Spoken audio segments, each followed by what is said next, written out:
teaching thing that we was doing with Chia. Uh-huh. Yeah, I'm probably gonna use this joint. So y'all don't. It don't matter what y'all use. 'Cause I was gonna say the only you talking about for the like the West teachings, right? So it's like only bad thing is like you only get 8 people in total, I think. And is that what it is? Like only 8 I leaders. got I got a pro account, so I guess I could do as many as I want. Are you talking about Zoom or on here? Oh, Zoom, yeah, On Zoom, but I don't know what it is in here. Hmm. But this is cool though. I like this with all this customization and all this stuff. uh, That's cool. Yeah, we got it's like little banners that come in too. It's pretty dope. Mm. Well, do something during the show. But we got one person watching right now. Let's see if we can get a couple people in here. What's up, everybody? are we live? Oh dang, we've been live for a minute. Yeah, For a whole minute, bro. whole 60 I didn't seconds. even notice. Yo, what's But good? unlocked. What's Yeah, up, it's time for fellas, the start, y'all. ladies, gentlemen's? But so we're here today to discuss the second half of Women in Society by Sekou Toure.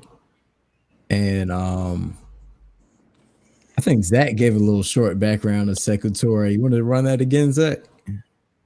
Uh, yeah. So dang, you gonna put me on the spot out? You ready? Uh, Ahmed Sekou Toure, um, leader in Guinea. Hmm. I think in the last time it talked about how he was like an authoritarian leader, um, a revolutionary leader, and throughout this book, he's sitting here trying to get people to rethink women's role in society in that area. In that area, because the whole book is about women in Guinea, but it also reflects on women in society in general. But I guess you would say his focus with women in Guinea throughout the book, and he talks on like polygamy, responsibilities within the household, uh, responsibilities in like work in society, technological advances, how we should share those roles, how the only way we can really advance as a people is with one another. Um, only thing that really threw us off last time about his resume was just it being very authoritarian. Like at least that's what we read and what we watched. Do we still have the video, or did you want to run that back? Or Nah, I feel like that was pretty good actually. I mean, That was a good. That was a pretty good summary. Yeah, I do remember. And we also made regards just on, I guess, his perspective as a male or a man, also informing, I guess, some of his approach or analysis to, and really his treatment towards women in his writing, and but he, all in all, definitely progressive thinker in the way of how we should like really revise how colonialism has solidified certain bad habits as far as like the treatment of women from men as submissives or subordinates, but really the importance of the woman's role in you know changing and fighting oppression on all fronts for our people. just like we said so before, we're also in work study circle of AAPRP, is also the All African People's Revolutionary Party. We got a fellow member in here this time, Dexter. Uh, we got Haven and Mark here with us. And fun fact is Ahmed Sekou Toure is a part of the philosophy, the thinkers, one of the thinkers behind the program of AAPRP, which is Nkrumahism, Toureism, which we can dive into at another point as well. But my bad, Jalen. I didn't mean to cut you off. Just wanted to throw that in there. Oh no, you good. So I kind of wanted to go over a topic that I didn't really get to dive into too much last time to maybe start the show off. But Okay. I'm gonna go ahead and pull the passage up, and it's pretty early in the book, and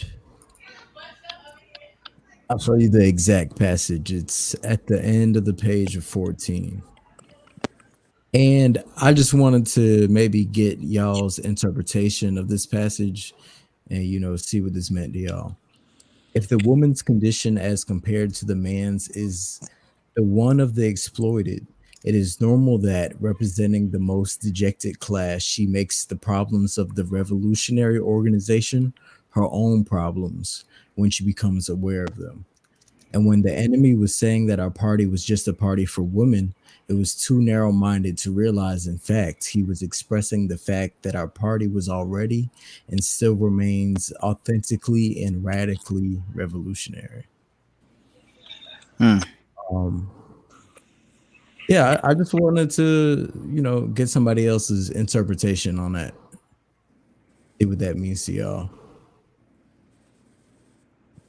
There's a piece later on in it where he talks about how, and this just reminds me of it because in a later piece in the book where he's talking about how, like, who's more primed to lead a revolution than the woman, since she's like the most oppressed. Like, I think it was, and I know I'm jumping way ahead just because it touches on, it just reminds me of it.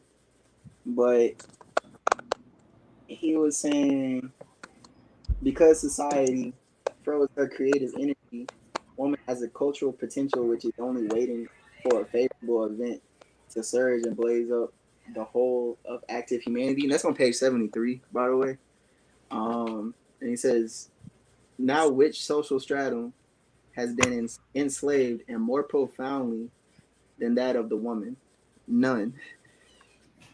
It only remains, therefore, for the second condition to touch off the explosion of the creative and transforming intellectual energy of the woman to the stage of radically liberated woman. And I just relate that to that just because it seems like the person who's most oppressed is the person most primed to fight that oppression, to actually Mhm. be that catalyst or that driving force of the defeat of that oppression. I would have to say, like, So I guess the part that was a little confusing to me was mm, that I didn't know how I felt about was when he said she makes the problem of the revolutionary organization her own problems when she okay, becomes aware of them. Like, mm, what is he trying to say right there? Well, I do Um, love the part about because of the women's activity that they are authentically and radically revolutionary. right, right. And I think it was related to that point, to be honest. I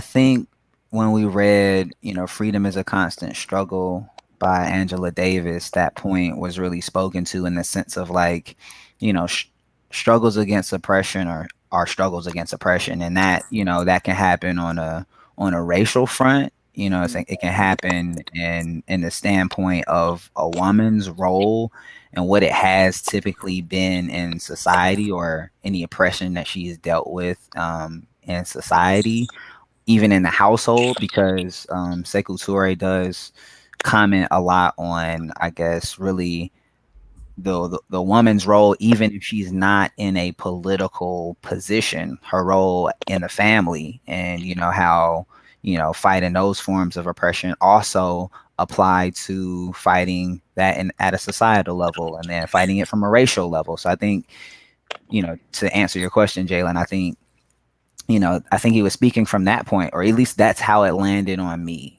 you know? Yeah. I agree with Okay. that. I think. Oh, sorry. I don't know. Now go ahead, Mars.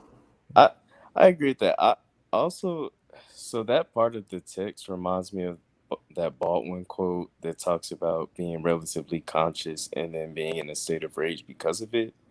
So like, I guess I'm kind of reading it like once women became aware of their role in revolution in this particular context, like you said, like because they're so close to that oppression, maybe they become conscious of the need to fight it. And then it also just kind of says to me, like, in order to, I guess, fully realize social liberation, in order to fully realize liberation from foreign domination, we have to realize social liberation. Like, you know, we have to liberate ourselves within our own communities, especially in regards to gender equality, in order to fully realize what, you know, liberation from foreign domination looks like. That's powerful. That's Yeah, powerful. definitely, I love that. Man, I'll elaborate on that a little bit, touch on that quickly, but I think that extends to kind of the conversation. I know I was having a conversation with Jalen earlier today, really about understanding, I guess, the effects of what, you know, foreign, you know, imperialism or foreign domination have had on our people. And I know the young lady who joined us from Kenya the other week, you know, was basically saying, hey, you know, patriarchy and the patriarchy existed before, you know, colonialism, but colonialism is something that solidified it. And we're really trying to fight some of the effects that, you know, that has had on us, that has caused us to, at least, I guess, really solidify in, you know, the power structure that exists between a man and a woman, you know.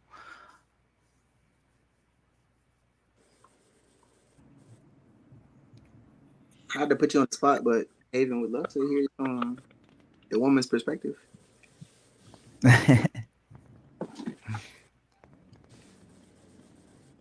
Okay, like my interpretation of that, what Jalen had brought up. Yeah. Like him as well. At first, I didn't initially understand like she makes the problems of the revolutionary organization her own problems.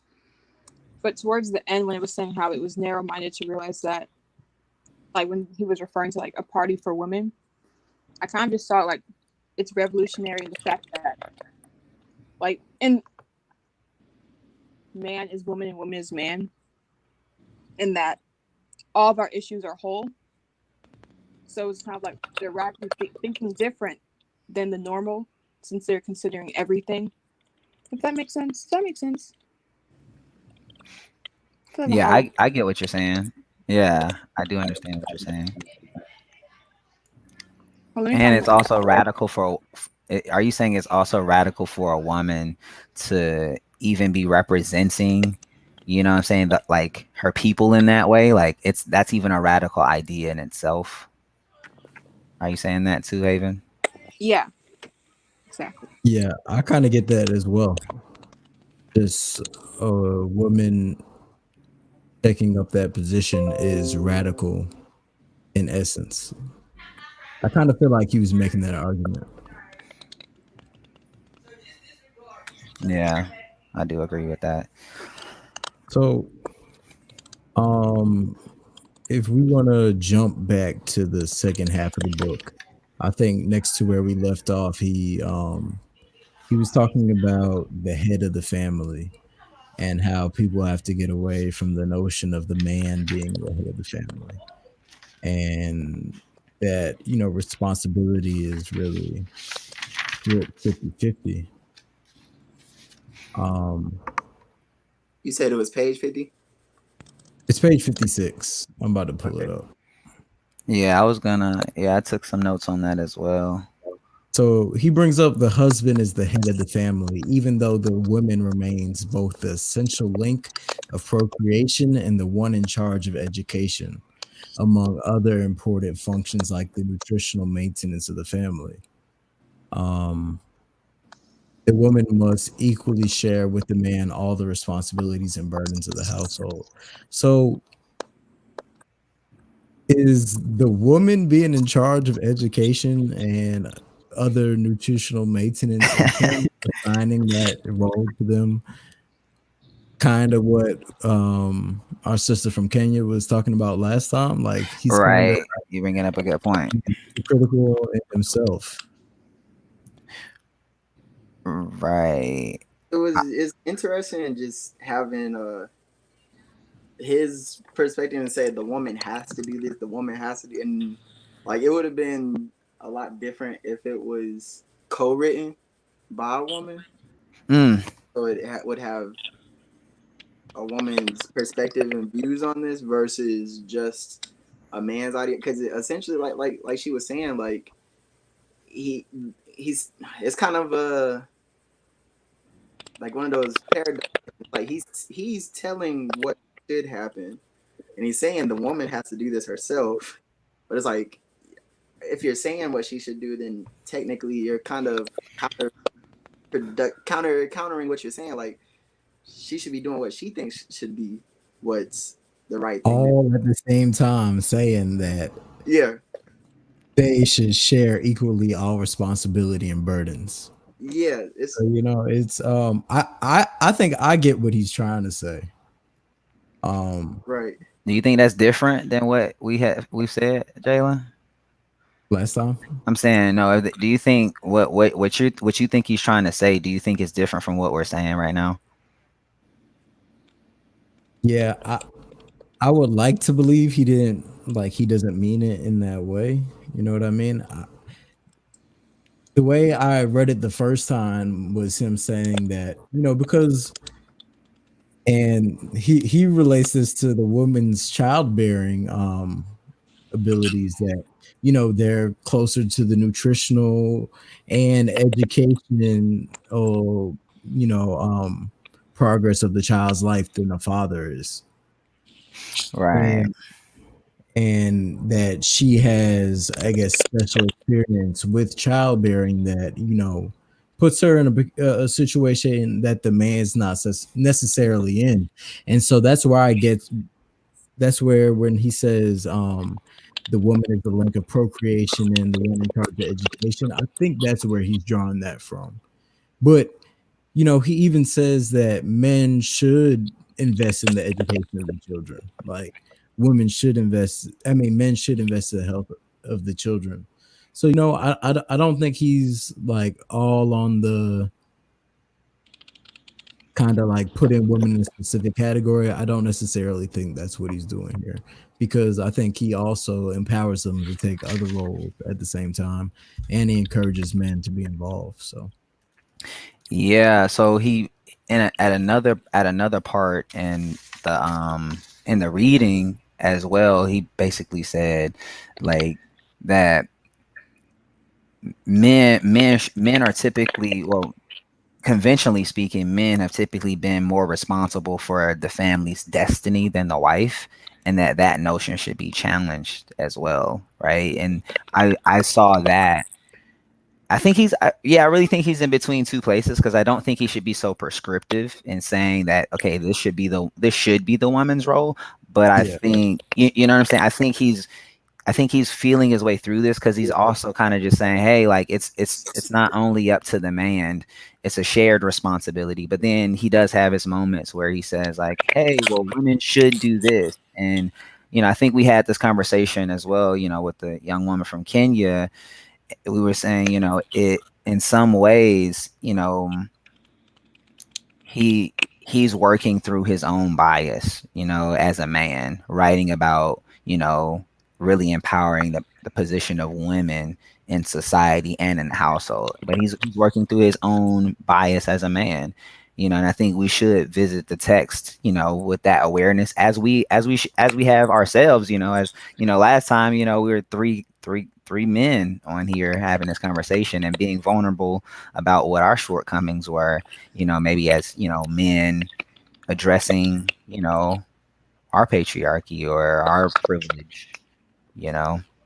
yeah, and I'm glad Jenna Marie commented. She said, I think I understand what he's trying to say, but that statement is contradictory. And you know, Jenna Marie is a lawyer, so I feel like she probably Thank Thank you for commenting, Jenna. We do need a woman's perspective on this as well. So, you know, I we don't do know. Yeah, I appreciate. think based Maggie on was hit. reading the. Oh, sorry. Go ahead. No, you go. I was just Yeah, saying man. Maggie was hitting us last time. She wouldn't want to join in, or but you can go ahead, Maurice. My bad.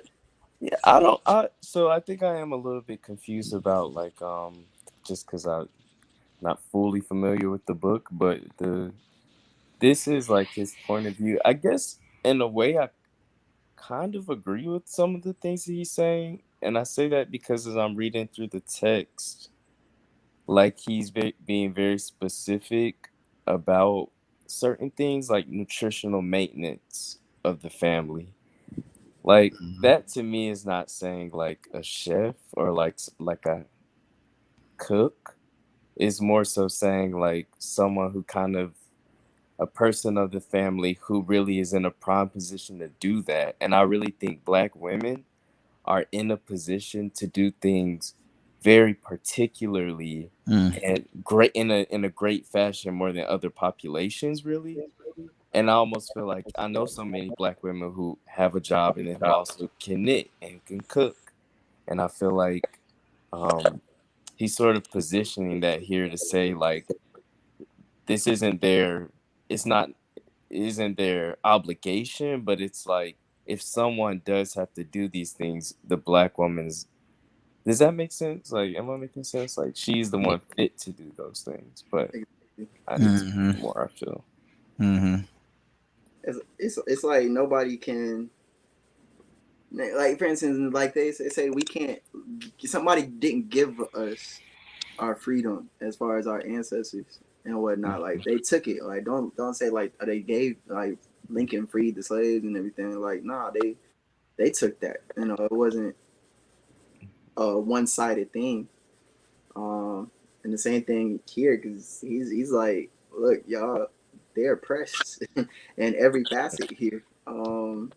Even touching on when he was talking about polygamy, he's like, look, this was only a economic thing, or it was like a thing for sustainability. It's not something that was supposed to continue.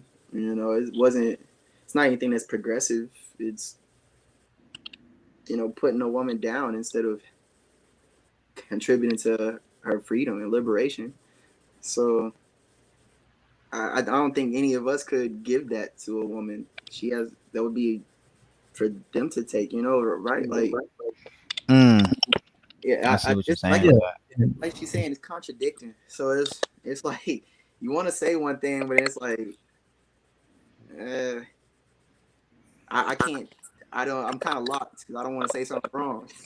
like I definitely would love more women's perspective on. Yeah, so I see Jenna Marie said that being brought up in a Hispanic household, we're taught that there are certain responsibilities for the husband and wife. Um, and she said at the same time, she knows that some women take gender roles as offensive, but women have certain innate qualities that allow us to execute certain tasks better than men.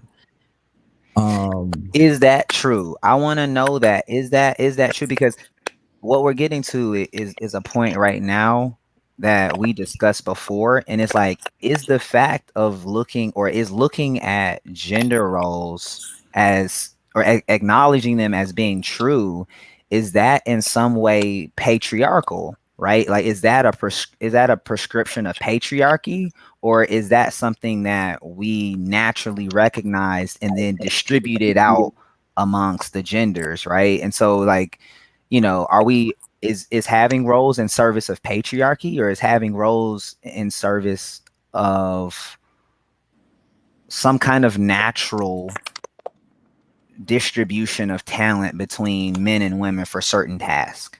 So You would you say know, cleaning is a natural task for a woman? are you asking me? Yeah, I'm asking you.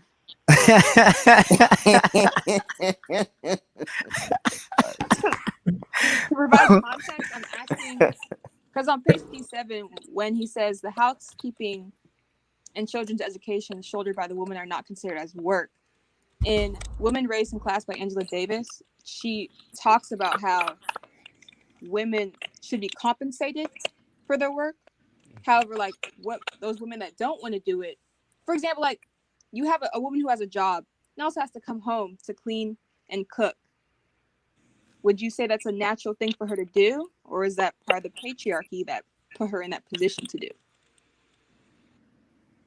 That was a lot, but No, I understand what you're saying. You're asking, yeah, you're asking a very good question.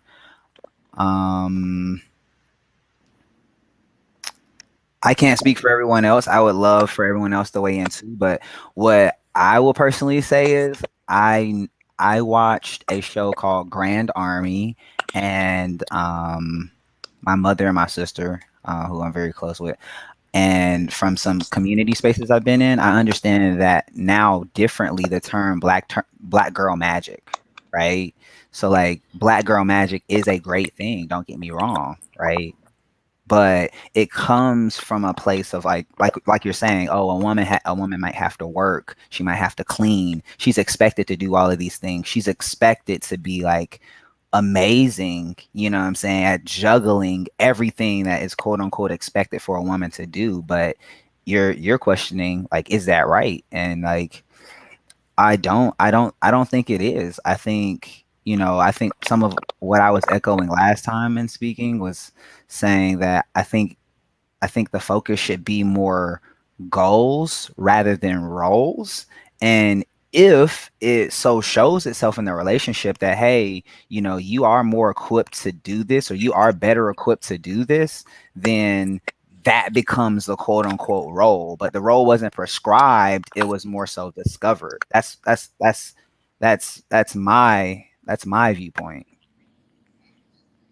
I thought when you were talking about, I thought you were leading towards something, Kenny. We're both talking about equitable roles within the relationship, in a sense, not necessarily like, oh yeah, the woman naturally is supposed to go clean. I thought it was more so like we have to find a natural equitable relationship between us, instead of like, because in this he talks about equal, and if I'm relating this to any other oppression, then like for us as just black people, we say we don't really want equality, we want equity.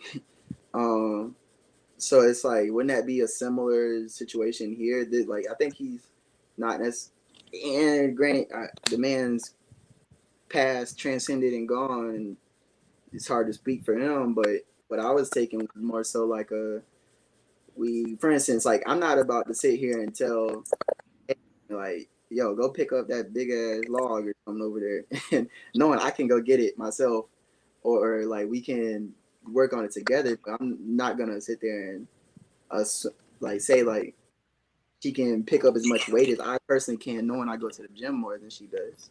But we also contribute in an equitable manner to our progression together, and that's kind of the way I was perceiving what you're trying to say, or what you were trying to say, Kenny. But you can tell me if I was wrong. I guess I was confused because I was wondering like what roles specifically were like being mentioned, I guess. Yeah, because I think, that cleaning, to your question, Haven, like cleaning and cooking should be an essential, natural thing for everybody, man or woman. Like, you should know how to feed yourself, you should know how to bathe yourself. So I think when you designate women only to roles like that, and you push them in that direction, that's when gender roles and roles can become oppressive. That's what I was addressing. Yes, that's what I was addressing. But okay, thank you. I think that instead of putting them into lesser, like pushing women towards lesser roles, I think what he's kind of saying is like, yeah, we need to push women into like the most powerful roles, and watch them take the responsibility. Right. And essentially, so I'm curious to know y'all's opinion, but does that essentially, there's two leaders of the household? Is what we're saying? Yeah. Yeah, because I mean, That's what I think personally. Yeah, like you're supposed to, if you go by biblical terms, then you're supposed to be one, like at the end of the day. And like it's not like you're a split where this person is over this person and vice versa. You're supposed to be one.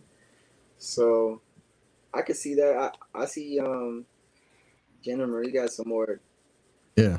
I like that she taps into talking about our brains and how they're different, because I think we actually talked about people not necessarily tapping into their feminine side. At least me and Haven had talked about that, and it seems as though like here with all this male bravado and everything, we can't tap into that. So that we Emotions. yeah, it's like why is that such a negative thing, a negative stigma, and anything that makes us close to something feminine is thrown like oh to the side. And, like, I'm not like be all hard all the time, so we never get to liberation if we're just thinking like that, you know. And that's kind of why we just got to get some more women on here, man, so that want to share their opinion. So I wanted Jenna to Marie ask. go ahead, bad. Haven. I'll say after. No, go ahead. It's related to a quote in the reading. Okay. Okay. What page? So on page 42. All right. Okay, so it's where it says, "An unbalanced man is the one who does not respect the woman. He is an ungrateful person who forgets that he must pay his debt to those who brought him forth." And it made me think about like recently how we see on Twitter, we see a lot of the rhetoric of protect Black women, but lately I see it's more in words, but it's often lacked in actions. It seems like men still continue to participate in acts that are disrespectful towards women, but they don't see it for themselves, but they still tweet protect Black women. So I'm wondering, like, I guess from a man, like, what do y'all see as protecting Black women? Not being complacent in personal situations, and also like guys and their homeboys, and holding other men responsible. And I feel like that's kind of what he should have wrote into this, because he does talk a lot about men and their role in oppressing women and what their role should be in their liberation. And from my point of view, I really feel like men need to do a better job of just holding each other accountable and like holding each other to a standard.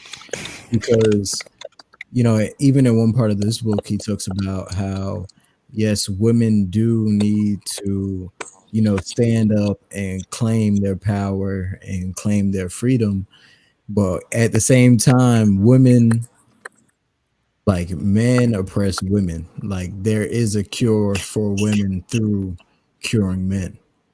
So Dang, man. I feel that, man. I feel what you're saying, bro. I don't think we necessarily, because I saw a post where it's an old, but a woman was basically saying like, we don't need y'all to, we need y'all to teach the males that screwing us over and how to actually be a human. Like, not, and it's like I don't think somebody would need protection if you are already in the mindset or already taught as a young person to just respect people in general, like what respect really is, and actually be able to heal yourself or come to some catharsis if you weren't taught that at some point. Because like, we have a lot of people that are older but still run around saying the same, like calling women bees and garden tools and everything, and it's like counterproductive to our progression. So it's like you like she said, you say protect Black women, but then next thing you know, you're saying something totally different, or you're acting totally different. And it's like you would never, like, you don't realize the things that you're saying is helping to perpetuate other people in the future to be okay with attacking women. like thinking that that's okay. Like you, like they say, watch your thoughts because they become words, and your words become actions. Like you're just that close to being that disrespectful, or that close to having somebody think it's okay to like attack those trans women in California earlier this year, and then think they can get away with it, and I think they did. So it's like situations like that can be prevented if you go ahead and teach it at a young age how to just be a human, how to respect somebody else as a person. Like they don't even, and from my perspective, don't even see women as just a person. Like he said, like in the book, like women have been put down to just property. Objectified. Yeah, objectified. So it's like, is it a thing of protection or And especially through marriage? You know, and that's one thing that he points out that I think is like pretty imperative. Yeah, You said what? Say that part again. Yo, tap Jenna in, get her in here. Like in the Thank you, Jenna. Yeah. What's up? What's So up, it's like- friends? Hey. Or a thing of protection, or Especially through marriage. mute the live. That's one thing that he points out that I think is hold on, like sorry. pretty My bad, y'all. imperative. Okay, cool. Cool. Thank you for coming in here. So, what are your thoughts, Jenna? Well, yeah, dang, you were saying something. We left off somewhere, but yeah, what you were saying, Jenna. Yeah, I guess we should get you in real time. What was I saying?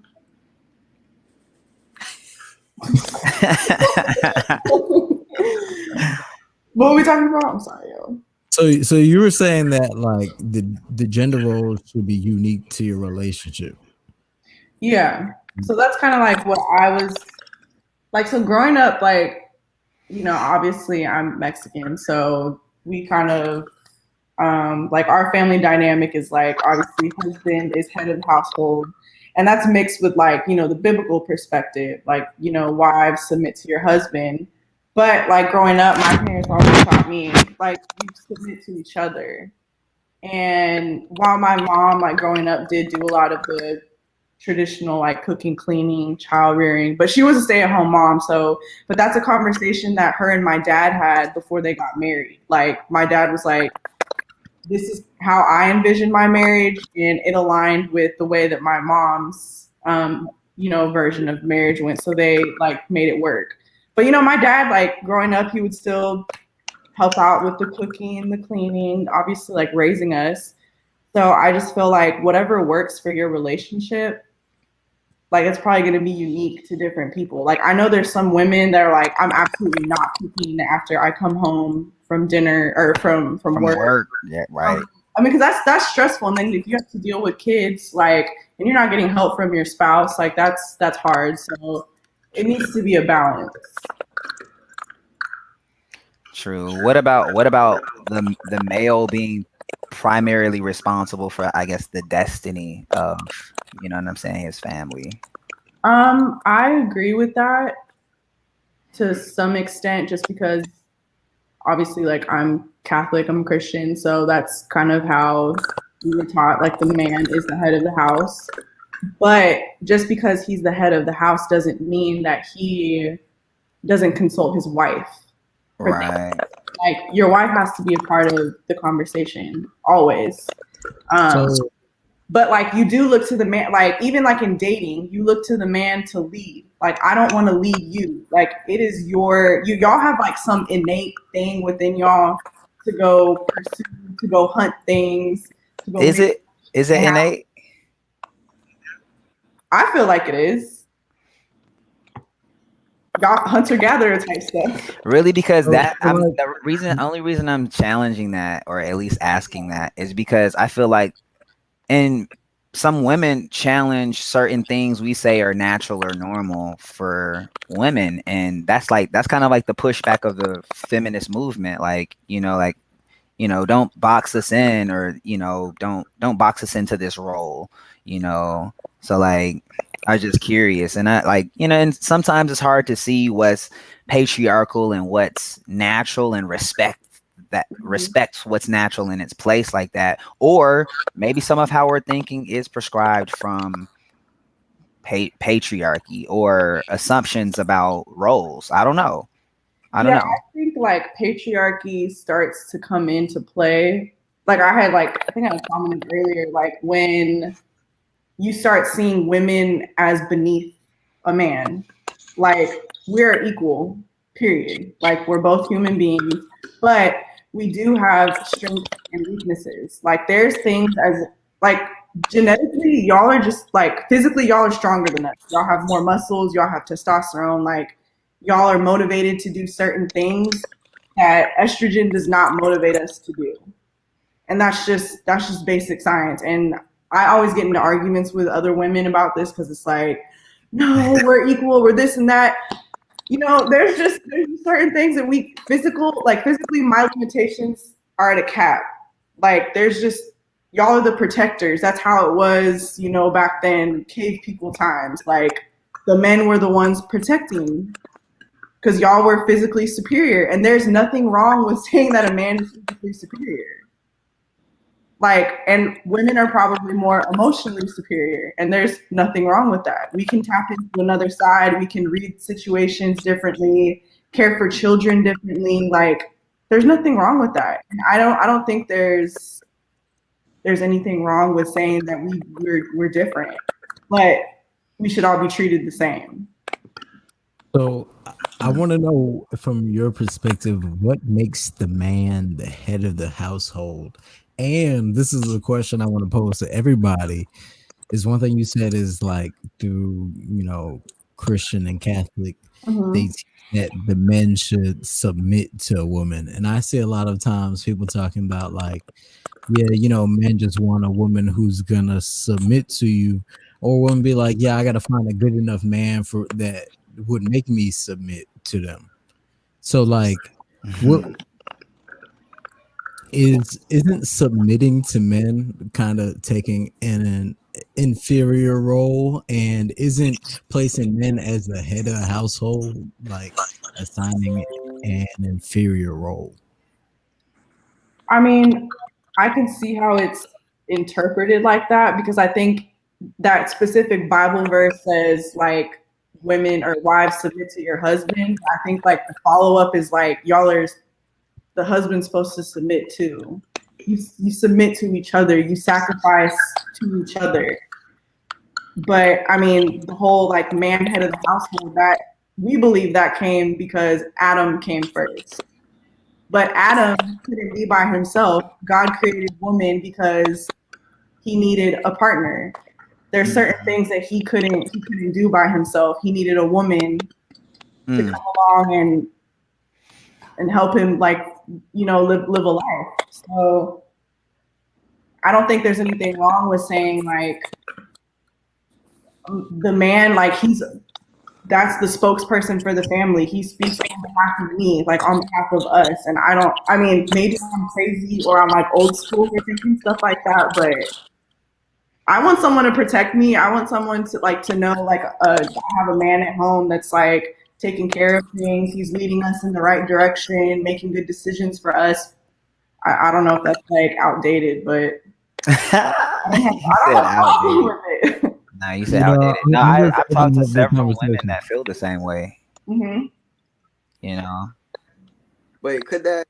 Okay, so personally, I'm not sure Adam was really, just because naturally we can't have children, and I believe that if all men were to be wiped off the earth today, somehow, some way, women could possibly evolve into like creating another life where like we literally can't like we have no opening for that at all. Like is like break that down, because you know women would have kids, and those kids, some will be male, and they would be able to make a new society, but men couldn't. Yeah. So you're saying in that regard, bro, women are superior to men, or women are more valuable than men? As far as our survival and our key to society, definitely, because who do you trace in your DNA?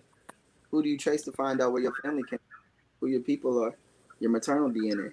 Everything comes from mom. So like even scientifically, if we're going back to science, like I do believe like you like she was saying, there's some balance. There has to be balance where we submit to one another, obviously. But it's like I definitely don't see myself as a who should be on the forefront as head all the time. Like I don't see that. It's not like I'm letting somebody dominate me or anything like that. But I see it should be where I do hold Haven up here. You know, like I do Yeah. like that position. Like and I actually looked up the Bible verse, and going from the one that it is to like a few verses later, he's basically saying, or it's like Ephesians chapter 5, verse 25, 26, which says, "Husbands, love your wives, just as Christ loved the church." And this is after the part of saying, "Wife, submit to your husband." Just as Christ loved the church and gave himself up for her. So essentially saying man is supposed to give himself up to his wife, to make her holy, cleansing her by the washing with water through the word. And for me, I feel as though like we need to be cleansed. And I think he talks about in this book, he really goes just back and forth. It's back and forth. It's like at one point it's like, all right, man has to realize like you're not gonna be free until you help liberate her. But she can't be free until she liberates herself. And then at the same time, you can't be free until she liberates herself. So it's a whole cycle, and it gets back into Wow. Yeah, I think somewhere along the line or along the way in history, like, there's just a lack of respect for women, period. And like you were saying, Zach, like reading the Bible verse, like, yes, we're the reason that you are here. You give life. Without that, like y'all wouldn't be here. So I think while we are equal, I think that men diminish us, our value, don't respect us, and that's because we recognize everything that y'all are. Y'all are kings, like we'll to the day that we die. Like we see everything that y'all are. We know your shortcomings, but we still love and accept y'all. And sometimes I feel like it's not the same for women. We do all these great things. We give life. And look at violence against women, domestic violence, bitches, hoes, all the music that comes out that's derogatory against women. And I think that's the problem. Like we have to heal as a society to respect women. Period. I personally feel like society's just not in tune with the feminine side. Like the whole globe, like the entire globe is just not in tune with its feminine. Like I really think that people like don't realize how deep Moana is, because it's like, have y'all seen Moana? And like she's going up against like I forget the term was, but going up against this goddess that's this angry, and they think it's a monster and everything, and it's all dark. It's got, again, kind of playing on like the system of like the darkness is the bad, and like the red eyes and got all this like looking evil. It's Tafiti. Yes, demeaning. The demeaning look. Like not even. But then as soon as she was saying the name. You said what? I think she was saying the name. Yeah. Yeah, it's the meaning. You're right, bro. You're feeling that. You're feeling that. Without that energy, where would I be? I need that side. But anyways, yeah. So it's like, but as soon as Moana figured out like fighting it this way is not the answer. Going up against it, you're never gonna win. But becoming in tune with that feminine energy, then everything was all green, like that God has turned into vegetation, life. Like again, woman gave life. So it's like to me, I think the entire world is just out of tune with its feminine side, and people don't understand. Feminine energy is change. It's constant change, and it's has duality to it. Like it's not a weak thing. Like nah, like feminine energy can be powerful, like like just in the regular terms. Make a woman mad and find out where your clothes are, or your how your car tires looking. Boy, oh my goodness. Not even that. I mean, But then once you channel that into constructive energy, like beautiful things can happen. I think that's what he's talking about when he's like a lot of potential is trapped because of the depression. Like I haven't got that chance to actually fully express that energy because of us looking down upon that energy. And it's like, if you let it free, well, you got people like AOC. Like, just I'm still saying AOC 24. Like I hope that week, because she is she's there. She's tapped in, she's conscious. I think she's the future. So yeah. Well, what's the root of that, man? Why hasn't? Because I think I hear everybody echoing. We haven't really tapped into our feminine side. Jenna, you spoke to that earlier. Like you're like, men they're not in touch with their emotional sides, and we're not saying that men shouldn't be. It's just that they aren't, and women actually are. So it's like, what's the root of? And I think Sekou Toure kind of makes an argument for it in a way that he's saying like, colonialism really solidified a certain way, a certain structure of domination, a certain structure of power that has made the whole world callous in a lot of ways to femininity, and a lot of African cultures pre-colonial times were matrilineal, what I'm saying? I guess, recognize the strength in the feminine. So like, what's y'all's opinion on like what the root of this kind of culture is towards women? Are you basically asking like what's the root to patriarchy? What's the root to patriarchy?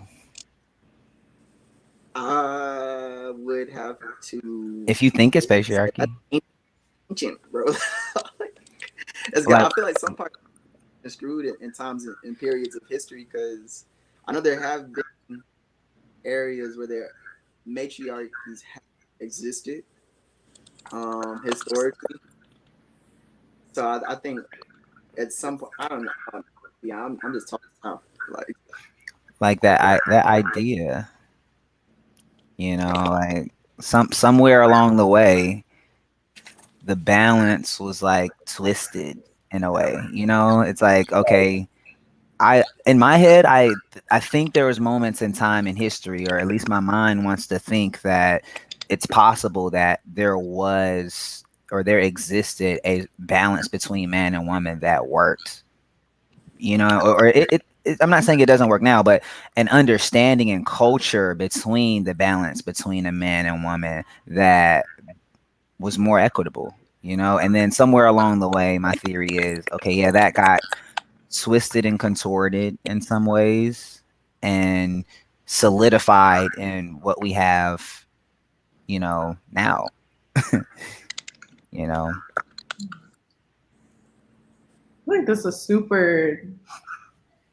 it's like a hella deep question. Like, I don't think I've ever just thought about that. I think it would have to be just like men being greedy. This is just me guessing, and taking advantage of like their physical, There you go. There it is, right there. Physical that's true. Interesting.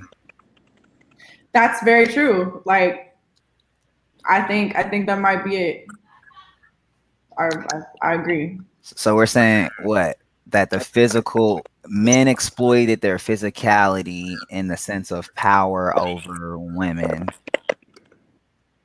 That's just a that makes sense. And we valued at some point along the way, we valued physicality over emotional prowess. Because I mean, I'm just kind of building based on what y'all are saying. So if women are, emotionally in tune in a way that men may not be, somewhere along the way, I guess we just valued, and this is me hypothesizing, we just valued physicality over like, emotional or intuition, or just in an attuneness, an emotional attuneness, and we haven't looked back since. Apparently, right? Is that? Do y'all see it that way? Kind of, because if you think about it like racism, right? Racism isn't just an event, it's a system. So, like, yes, there's a higher value placed on the difference between like men and women in terms of like what you're saying as far as physicality, but we also reinforce systems that allow that to be true. So, when you think about even the way that a house is designed, like the kitchen is made and placed in a certain way. Like living rooms didn't even exist until like the 1920s. Like we create and design all these systems that keep women down, and that reinforces the patriarchy more so than placing this high value on what men can do, if that makes sense. So like, I kind of, agree with that, but it's also like all these little things, that, like, for instance, my cousin, like, he couldn't find a summer job, and he was like, damn, all these girls I know who live near me, like, they babysit. And we kind of tapped into that, and it's kind of like patriarchy puts women in this position to where, like, oh, like, you care for kids or you're a nurturer, but then like men get confused and they can't eat off that. So it's kind of like we put all these systems in place as well as put this high value on what men can do. Wow, that's a good point, bro. So It's like, you know, how would a man be trying to eat off of that? You mean in the case of your friend trying to Yeah, like, and my cousin, in case of like, he like, why can't I watch someone kids? I'm like, oh, well, I you can't. know what I mean? Like, it's like, but We get yeah, mad. y'all are We don't bringing up a benefit lot of from it. good points. Wait, to your point, Kenny, too, you also were like, okay, when was the last, like, when did this shit all start? And that is a deep question. And I was kind of thinking of like Egypt and Cleopatra, and just thinking about like women rulers. I guess I don't know what the world looks like to have a woman and really in charge of leader, like really leading. Like it feels so foreign actually to think about. Right, I'm to like, think damn, about. like as far as our nation goes, not from a household level or like an institutional level, but like, I don't know. Like the country, or like, yeah, Yeah. a country. I have a question to pose to everyone. Yeah. On page 45, when he talks about saying parents are mortal whilst the people are immortal, the responsibility of parents is limited to their existence, while society's responsibility to all its members is permanent. As we're talking, I see that we might all have like different views on everything. So it's like if we as society have different views and we're responsible for these ideologies, how do we even begin to actually get our youth to think this way, where we can liberate women or elevate women if some women still believe in the way that's like opposite? Not to say opposite, but like in this book we're reading, it talks about how men are not the head of the household. They're one yoke, the woman and the man.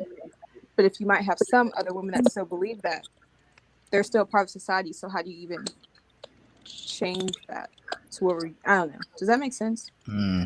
Yeah, I think so. I think he talks about that at one point where he says that that he's talking about men and women and how men need to assume this responsibility of liberating women to some extent too. But the liberation isn't just like, the duty of one man or one woman or a group of men or a group of women, but it really needs to be taken on by the whole society. And I just got my boy Blake in here, man. Thanks for joining in. Hey, how's it going, bro? What's up, guys? Good to see y'all. Jayla, you got quite a radio voice. Very soothing. Hey, thanks for joining in here, man. For sure. What you Yeah, been I've been sitting in the chat listening to, I think, the whole conversation. But Yeah. continue. I don't want to interrupt, but I'll hopefully be able to chime in. I appreciate it. Thank you. Awesome, man. I think it just comes down to respecting people's contribution to society in general. Whether you're a mother at home or you're a doctor, lawyer, a janitor, or anything. Like it really all comes down to respect at the end of the day. If you can teach a child respect, then like for instance, I don't look down upon a woman who chooses to be a stay-at-home mom. I mean, that's a job. Like I don't want to be with no like. Granted, I'm a teacher, but I don't want to have to deal with that one. Like it's different being a teacher at school and actually being with a child every single day, or it's different Mhm. from like y'all are talking about. Like imagine those moms that have to work as someone who's cleaning other people's houses. Then you come home and your house all messy. And it's like, hold on, like this just spent hours cleaning other people's house, and now you gotta come home to clean their own house. Like that, you don't even want to do that at your house by the time you come home. And I don't think like anybody should look down upon something like that, but should just respect people in general, because that I feel like that's what it really comes down to at the end of the day. Because like if you don't value people's contribution to society life, then it's easy for you to just be like, all right, so you don't bring anything. Then like we were talking about this earlier when we capitalism and slavery. When we were talking about the West Indies, the British were like, oh shoot, then y'all ain't bringing nothing to us anymore. Like what do we need y'all for? So like just in Yeah, general, you start expendable. people, yeah, and you think people have no value, then that's when you start disrespecting them.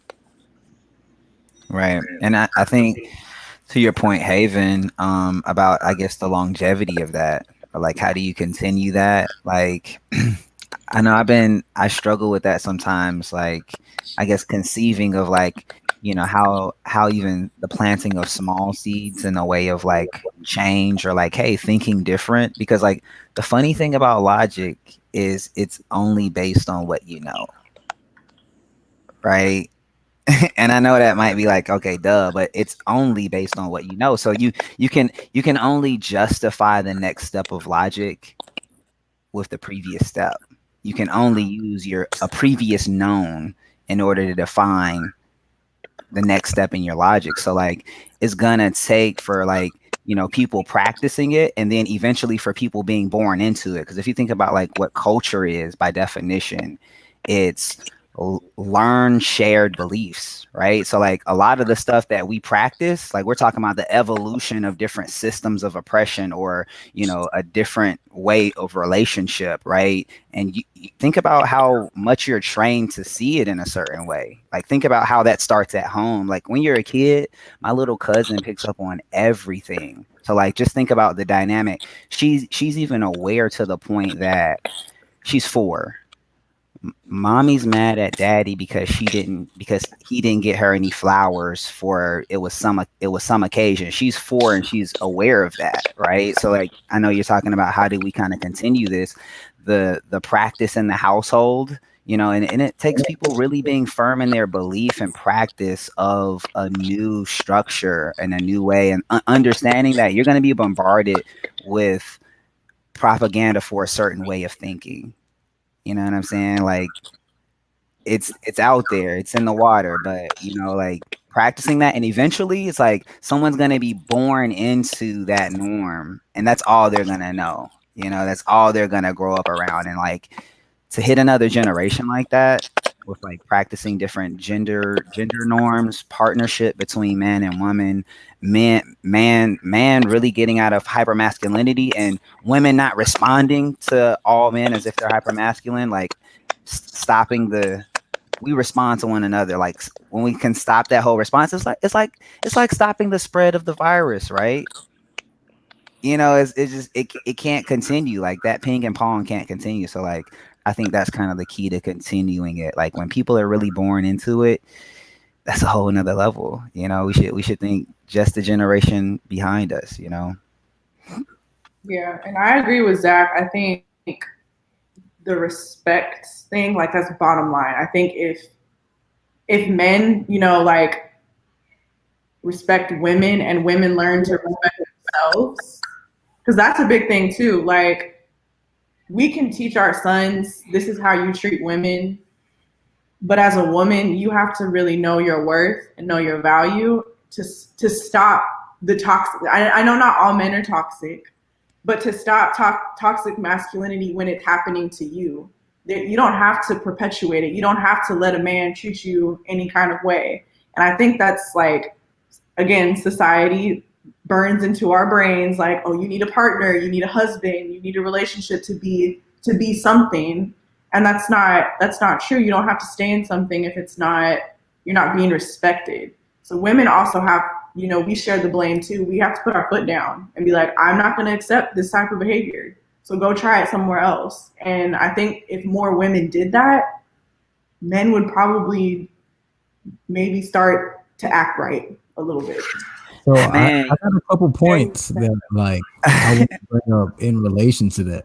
Okay. And then, so this one is on page 58 of the text, and he's talking about how men have to, in order for there to be equality between men and women, that men have to adopt the rules of conduct and limitations that should be spelled out for men by women. Like the same way we got men have certain societal expectations for Oh wow, interesting. for a woman need to spell out those expectations for a man, and Interesting. it's balance. Let me see if Is I can that and I'm assuming that's really outside of chivalry. Is the chivalry, this idea of chivalry, come up short?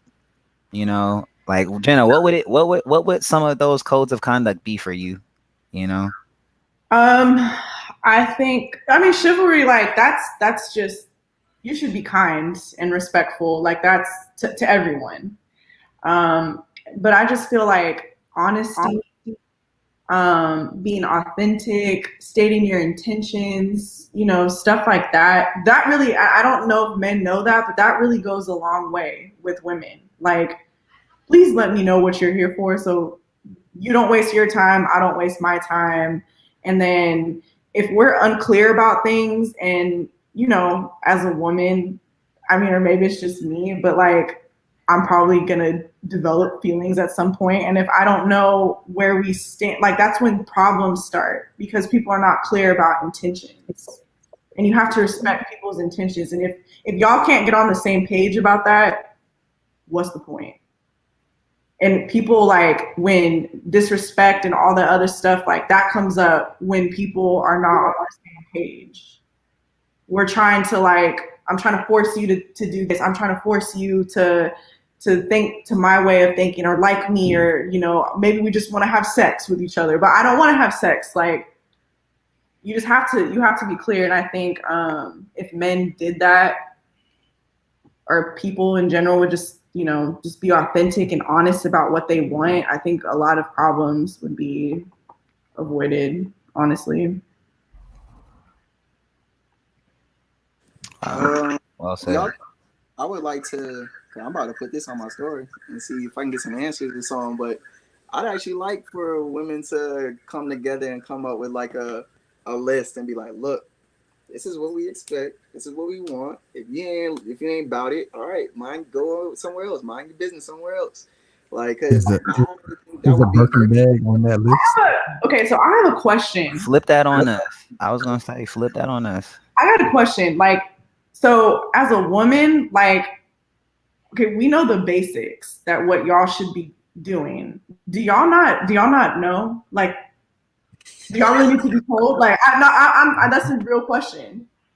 No, a lot of guys are ignorant. Like, you're saying in a relationship? Like, no, but like, how ignorant are we talking? Like, I know men cannot read minds and stuff, but like, it came through. Lost people for real. So like, if you can think like to the point where they don't even realize that they can't even say, like, why do you want to call a woman a B word in general when you know it's a derogatory term? So like something like that, I feel like that's kind of it's a common sense thing, but it's like people don't do it, or just ignorant to the point where I know people that even if a woman smiles at them, they think it's flirting. So something like that can be misconstrued. Like, and you saying that, but then how many application stories do you hear about where a woman literally could just make eye contact? Hey, shorty, what's up? What's up? Like, and like get a barrage of harassment, and they didn't ask for that. Like so I know there's people out here that don't even understand the very small things, and possibly do need something that's that structured to say like this is what their expectations are, and this is the actions that we want to see. Like I Man, be beneficial if there was like a Interesting. legit Like, list. from the dudes, like what do y'all think is the expectation? Because I would like to know. I see Blake's I wanted mom. to ask you something. I want to hear what he got to say. Yeah, so I think the subject of like male emotional intelligence is really tough because like it's a twofold process. Like we live in a nation where guys are regularly excused for like not knowing how they feel. Like it's perfectly okay for a girl to ask you as a guy like how are you feeling, and you just have no idea. Like Right.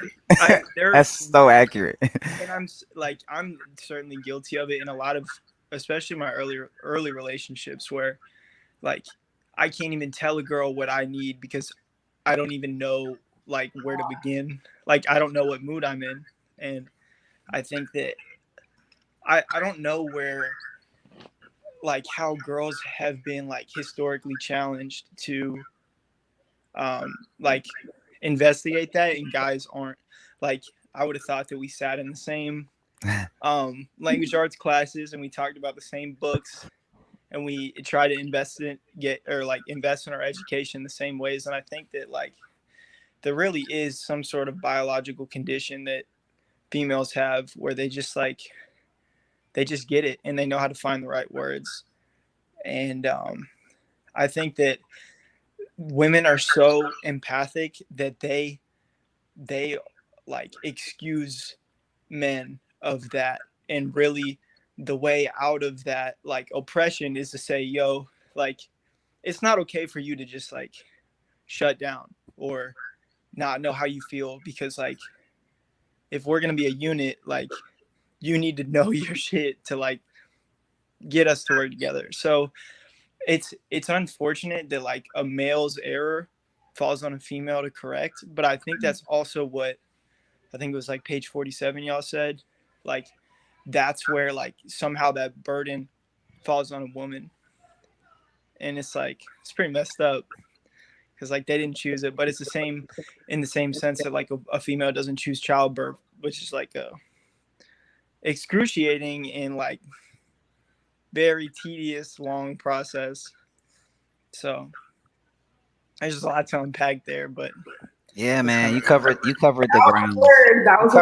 You covered the ground smoothly, bro. Like I understood that fully. Yeah, wow.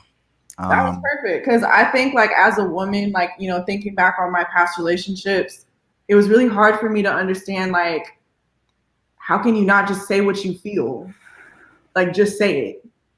Word. Yeah. That's crazy. You're like, I don't know how I feel. I don't even know how to like put how I feel into thoughts. You're not used to flexing that muscle, and I knew exactly what you're talking about. Like I know what you mean, and I've seen that in friends of mine. Like I try to have practice.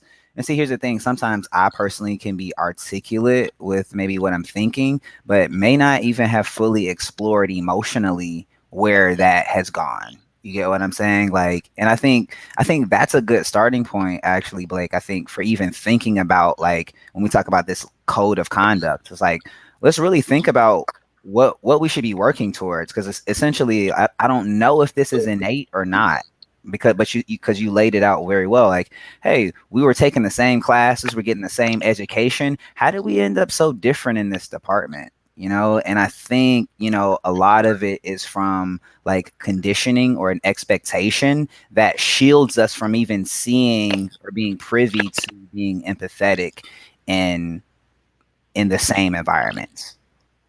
You know what I'm saying? Is it hard for y'all to like access the emotional side? Like, is it like a weak feeling? Do y'all? It's like, oh, this is too vulnerable, or I don't want to come off like I'm not in control. Like, I think part of it is like society's conditioning. Like, as a man, when you're faced with emotions, you're taught to like just push it aside. You're taught to like not think about it. You're taught to just like do whatever it takes to overcome whatever you're feeling, not explore what you're feeling, you know, come to peace with that, even to like recognize it. Like you don't even recognize feelings. So I would relay some of that to be like part of what society determines like a man. Like emotions aren't part of that. You know what I find so ironic? I was around two friends of mine, and you know, they're a couple, and one of the girl was expressing. She was like, you know, he's acting this way with me, but I know he's really actually very emotional, right? So like, it's funny because that conditioning really plays into a real emotion, and that emotion is that of, I guess, not feeling small or lesser than or vulnerable, and it taps into even like our bias towards women in certain situations of like even thinking of emotions as being like subpar or not conducive of good judgment. And then we take it even further, like to the extent of, oh, you shouldn't be leading or you can't make these kinds of judgment calls. So like even the place that we place emotion in like processing through relationships or anything, like think about the absence, this idea of the absence of emotion and logic or reason. And in American culture and Western culture, reason and logic rule supreme. So there's the setup for where we are. You know, I feel, you know. I think one thing that like Marimba Ani was saying on a video, she was talking about how like Western, like you said, Western society does reasoning and logic, but they take away context. Because like you'll be in arguments with people and they'll be like, these are the facts, but they don't add context in there. So I think that's kind of similar to where like you're thinking of one way, but you're not adding in the emotional aspect. And I think that has to deal with like I think the terms not IQ but EQ, like your EQ. emotional intelligence. And Blake said that was the first thing Blake said. So like I think that's the major thing right there. And you know what? Think about that. Think about this. How many times do you disagree with your girl or your guy, and it basically comes down to that? Every time. But that's the thing that I think we were talking about, you know, a couple of minutes ago. Like, men have to know, like, you know, especially like with your queen, with your girl, like we are a safe space. Like you can process emotions with us. Like that is one of our strongest qualities. You should feel safe. Like, hey, let me help you unpack this. Let me help you sort it out mentally.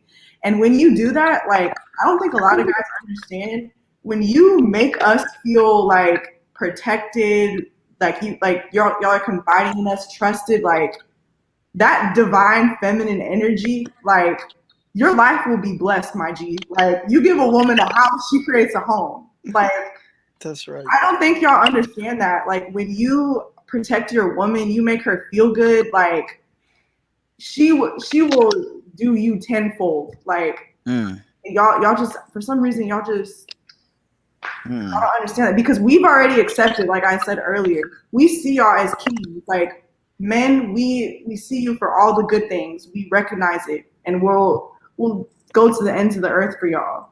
But it's not the same. And it's like if you put your energy into us, we'll give it back to you tenfold. And that's so true. That's so true.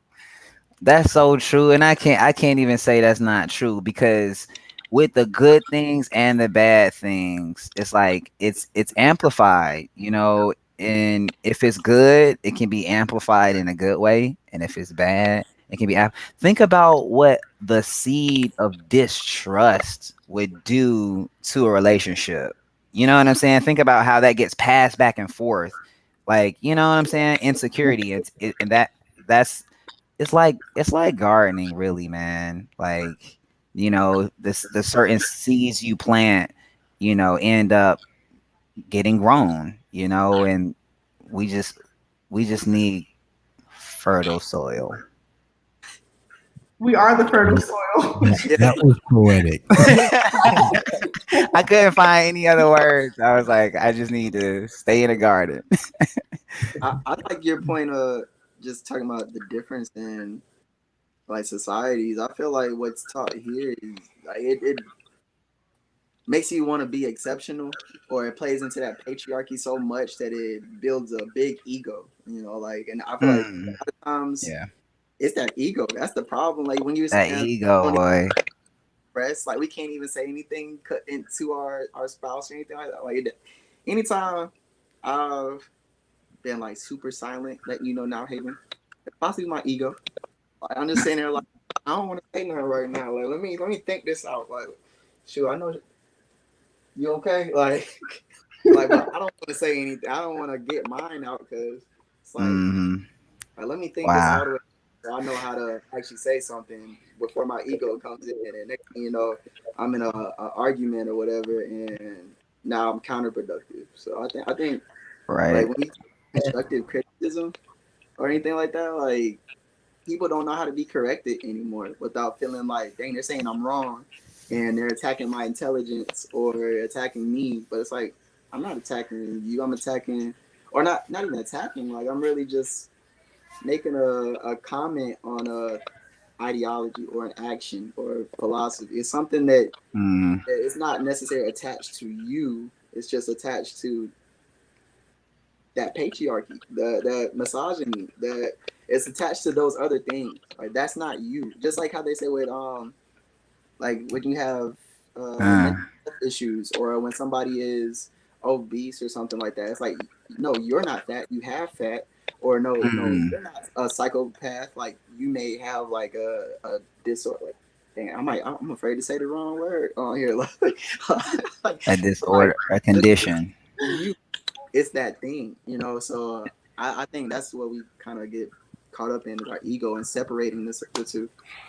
Zach, give your ego a voice right now. Like, what would your ego be saying? Like, but think about what you're. But think about what you're, because I've done this with myself before. So like my ego will be saying, you know, I'm not gonna be the first one to say it. Like I know I wasn't wrong. She didn't see my point.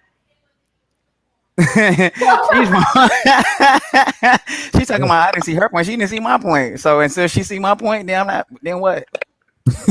That's what it would sound like. I'm right. Ultimately, my ego says I'm right. You know what I'm saying? I don't need to budge because I'm right. That's what my ego would say. What about y'all? So women have egos too. We're talking about men, but what would y'all's ego? I just want to bring something up to Zach's point of what he was saying earlier. Just that. Damn, I lost it. Y'all keep talking. I'll come back. So what was y'all's ego? What was y'all's ego sound like? Give a voice to your ego. What would that sound like? I kind of just want to say me and Haven's new system here this past month or whatever, where it's more so like, if we're getting into like some battle that's not, it's pointless to our end goals or whatever, then we'll just be like, you know, you're right, and we just like we don't, and we both have we're on the same page, like wow. Point, but we're not going to waste our energy on this right now. You know what? You're right. And both of y'all really might be right in your own ways, though, which is what's cool about that. Yeah, it works. Okay, but I just remembered. So wow, that's cool, bro. I was gonna say that I think it might be hard for a lot of men to tap into their emotional side because, you know, like we were saying, you've been conditioned to think a certain way of masculinity. So your whole life you've grown towards this certain perception of masculinity, whereas to tap into your emotions is kind of against, you know, what your view of a man should be. So like in those situations of tension, being emotional doesn't really align with what it doesn't really align with what your idea of what a man is. So I think that's why a lot of times it's hard for men to really be emotional, because you're fighting against that societal image of what you should be, especially when it becomes and I think a lot of people learn how to be a man and how to be a woman through like culture. So if you, especially if you want to talk about like hip hop culture and, you know, mainstream culture of how men treat women, like men are kind of like the, you know, brush it off, don't deal with it, you know, suppress emotions type thing. Yeah, man. What's interesting? I don't know if y'all have y'all I don't know how y'all define what ego is, but I would love to know how y'all defined it. But I think like this is my definition of it. Your ego is like your personal press secretary, right? So like your ego is really like, it's really like your narrator a little bit, but it helps you tell yourself a story about you to protect you, right? But the irony of what we're talking about is like, you know, we hear, you know, you all vocalizing as women, basically saying, hey, what does protecting us look like? But you know what I'm saying? If our default as men in society is ego, protecting self or protecting personal power, protecting personal esteem, then from Jump Street, we were at odds. If that's the model, you know. That's hella deep. Yeah, I personally say like I think from my side, from what I remember, I think ego was just like you kind of like what you said, like secretary, but like that little thing in there where it's that sensitivity that Ooh. that literally everything, hey, like from like someone saying like, oh, you look good today, and you're like, oh damn, I look good, I do look good. And then next thing you know, you're walking around the rest of the day like, Haven, no, I walk a little different when I'm feeling good. You know, I walk different. Right. But And it's then not always bad, because that's a good example. That's good. Right, and you can eat again, but that good can also turn bad, because then you have to walk a thin line of being confident and conceited. So it's like you can't take it to being conceited and be like, yeah, I still am the shit. Like ain't nobody out here. But instead of just being like, yes, I'm the shit, but I don't have to tell people that. I can just walk in that present energy. And the negative side can easily be like, so and so said I got broccoli in my teeth. Like, how dare they say I got some broccoli? Why they point that out at the meeting? Like, what's wrong? Like, I hate so and so now. Like, just it can be something that little, and That takes it and makes it bigger. Yeah, I see ego as that sensitive side, that sensitivity that's deep in there. It's real small, it's real big. At first, yeah, you're right, bro. You're right. What about y'all? What y'all think? I think I don't want to speak for Jalen necessarily, but I think that part of his explanation for like our bearing of emotions for like men, I think that there's almost like a male ego that we like have been told to strive for, that is promoted like by that notion of what a man should be. But at the same time, you know, I guess it like I'm gonna have to sit with that for a little bit more. I'm gonna think about it a little more. I feel you, bro. That's So, real. in the terms of Freud, there's I want to say this, the id or the ID, and they say that represents a constant impersonality that's always present. So there's three different like aspects of your ego. It's the id, it's the ego, which is the sense of self and the surface of the personality, and that's what you really show to the world. And then there's the super ego, which is like your perception of what you would be ideally. That's your like right. That's Freud, right? Yeah. So that's kind of what you were saying, Blake. Like for men, we have like this idea of what a man's ego should be and that we kind of strive towards. But that idea of like what a man's ego should be is like backwards. Yeah, and I think also too, like that is very true in and of itself. But then also when you enter a conversation where a female expects you to be vulnerable, or you're like supposed to like now whip out your whatever semblance of emotional intelligence you have, it's like you quickly realize that you're outgunned. You're like, oh, shit. Like I'm supposed to like be vulnerable, and she's got like 900 conversations on me, and like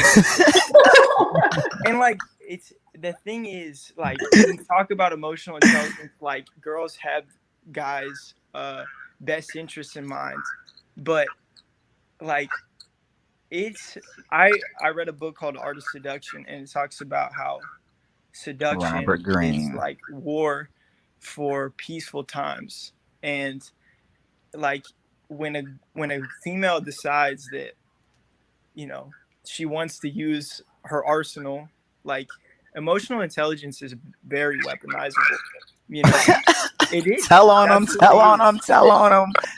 Yeah. So I just want to say, like, I've had epiphanies where girls like have used tactics against me, and it took me like months to figure out, like, oh my gosh, she literally just said that to get me to act in a way that she could calculate. Like I remember with this one girl, it was like she started when she wanted to get out of the relationship. She wanted her like she wanted to like basically test me to see if I would end it myself, so she wouldn't have to. So one of the things she started saying was like, she started comparing me to other guys. She's like, hey, you know, this football player from Stanford DMs me on like Instagram, and he's like super jacked. This is super toxic. This is why I'm sharing it. Basically said like, yeah, this super jacked guy from Stanford, linebacker, like was like saying all this stuff to me. Would you like ever take steroids? I'm like I was like, yeah, maybe. You know, I was. That's all that went through my brain. I didn't realize, yo, this chick is trying to get me to like get pissed off. Like she's really just trying to test me. But I mean, my emotional intelligence to that point, I'm like, I didn't even think that like that was like a landmine. Like she was trying to like throw something at me. Blow up the spot, bro. No, I mean, but then you have to know who you're dealing with. Like, not all women are good. Like that's foul shit. That's a mind game, and that's not cool. No, but like, yeah, you're right. You're absolutely right. But it's amazing what it takes to get to a point where you can like. Girls are tricky. Well, you can read that, like discernment, like knowing that. That's the harder part. I feel you though, to see that, you know, because reading between those lines it gets blurry sometimes, man. Yeah. Is it hard for y'all to like? So you just said discernment, like. If y'all aren't regularly tapping into the emotional side, can y'all use the logical side to discern like relationships and stuff like that? Because I feel like with at least like I'm not gonna say all women, but like once we start tapping into that emotional side, things it's a little hard for us to kind of see things clearly. So I'm wondering if it's different for y'all, if y'all are able to see the situation for what it is. Well, I think that's where we run into a slight problem. You know, like I think it takes both of those, because think about what a woman's asking for in a relationship. Typically, this isn't every situation that play out like that. Be emotionally available, be tapped in, know what you want. But then when a guy's like, dang, what do I want? He's trying to discern things emotionally. He's trying to discern things logically. And ultimately you end up with a do not fully compute. and then it's like, well, I'm chilling on it. Like, I mean, let's ride it out. Let's see where this goes. You know, so I don't, and a lot of women aren't, you know, that doesn't work for a lot of women, at least not for a long time, you know. So like, I don't, yeah, I don't think logic just fully works in that situation. It does give a different lens. Don't get me wrong. I think there's value in it, but like, not having tapped into the emotional side of things, or even fully discovering just like you know yourself in emotional sense and a logical sense, makes making that decision a little bit harder. You know, something that a woman's looking for from you, you're like, hey, well, like, I haven't even, you know, thought that far, even searched that, you know, before. I So think that that can impairs that. Wow. Huh? I I said, think wow. that at times Yeah. some know how to tap into that because like just going back to like a woman and stuff like that. Like there's certain situations out there where it's kind of dangerous for a woman to go into that territory with a man if they have never explored that themselves. In a sense, like again, like you're saying, do not compute, but that really happens, and people don't know. Like a lot of people's, like a lot of males, we're okay. Going back to Jalen, did you end up reading how to outwitting the devil? I read like 75% of it.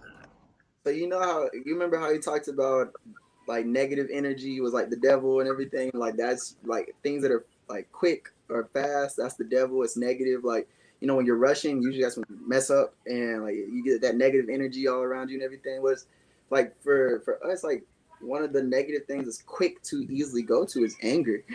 So like if you don't even know how to really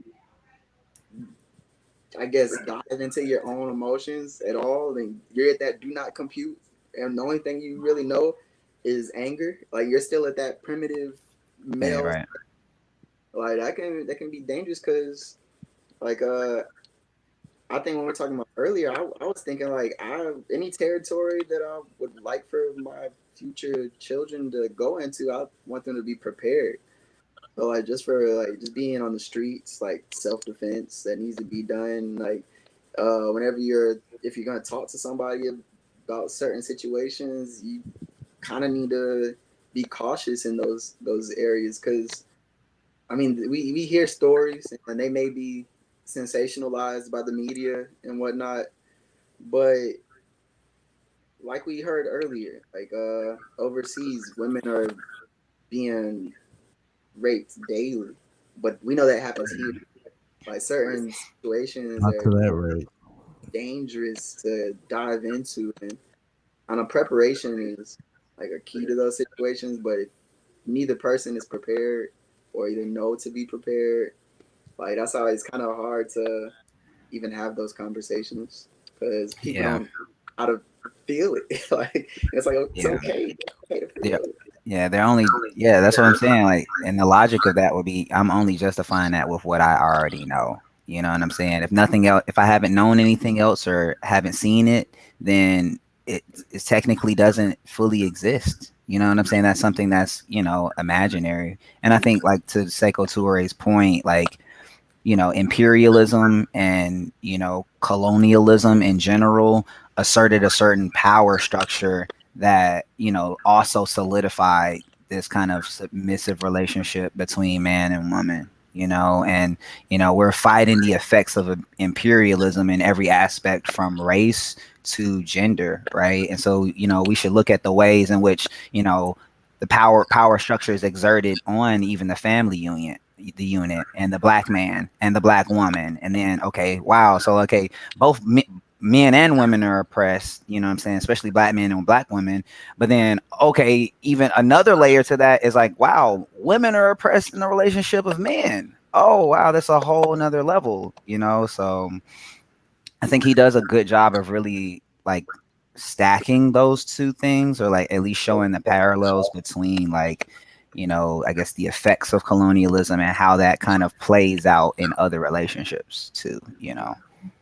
That's crazy because I would never have like connected the two until like just hearing y'all break it down. But like as women, because I think y'all had mentioned like the book said something like the burden ultimately falls on us, even though it's not really like our fault.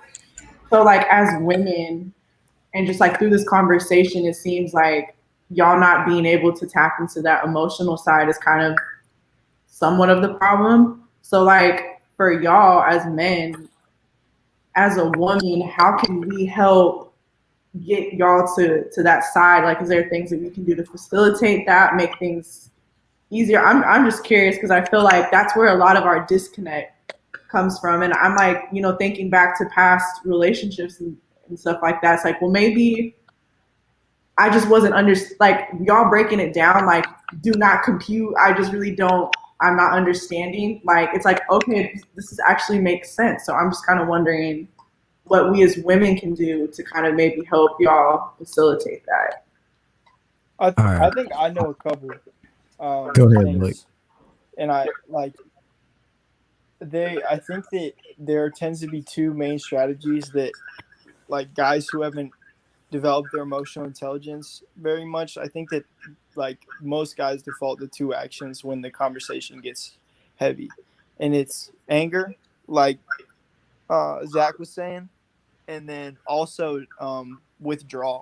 So like a lot of times when I feel like emotionally compromised, or like it gets a little too vulnerable and I like can't find the right words, then I'll just like try to get out of the conversation, or just like literally remove myself. And I think that I wouldn't even always know that I'm doing it. So I think the first step for girls is to label things for guys. So you got to say like, you got to say, hey, you're withdrawing right now from this situation, and it's making it hard for us to get on the same page. Or I can tell that you're angry, and that's okay, but like we got to keep level heads if we want to get to the other side of this. I was listening to an FBI hostage negotiator talk about the art of negotiation, and he says you can actually control the direction of the conversation by using labels. And if you want a guy to like extend their thoughts instead of always asking questions, a good strategy is to mirror. So like when you ask what's wrong, a guy would say, I don't know what's wrong. And then instead of saying like asking another follow-up question, just say, don't know what's wrong. And then they're literally stuck in a place where they have to elaborate or remove, and then you would have to call them out for removing. Does any of that make sense? Mm-hmm. I like that one, because I've heard that one too before. Echoing. Yeah, echoing is also what it's called, for sure. Yeah, I like that one. He's definitely. I think it's. Go ahead, sorry. Oh my. You good, bro? It was breaking up for a second. I thought you were talking, but go ahead. I was just gonna say like therapy. Like there's some like I'm thinking of people that I know that is so hard-headed and so detached from that feminine side. They just like literally like they don't see any value in it at all. So they're just like even if you try to have that conversation with them, then it's like it seems like you would need a professional to try to tap into that, and then it's hard to even convince some males therapy is okay to go to, especially in our community. Like it's like a stigma. Like it's like, are you going to therapy? That's for crazy people. And I don't know if Jenna and Blake, I don't know if y'all have ever caught any of us saying this or rhetoric in movies or whatever, but like it's definitely known that like sometimes people say, "Oh, you going to therapy?" Like, "Oh, you must be crazy." Like, and it's not like it's something that you can just step into and people be like, "Oh, damn, it's like I'm happy for you." Like, you going to therapy? Then I think I need some of that too. Like, or are you going to therapy? Like, how's that going? Like having a conversation. Like, it's more so like people think it's only for somebody that's going crazy in their head, but it's like, nah, bro. Like, this is for simple stuff too. You just express yourself. Yeah, I think bringing up things in a lighthearted way, in a way that doesn't feel accusatory or attacking or patronizing in any way, I think is helpful.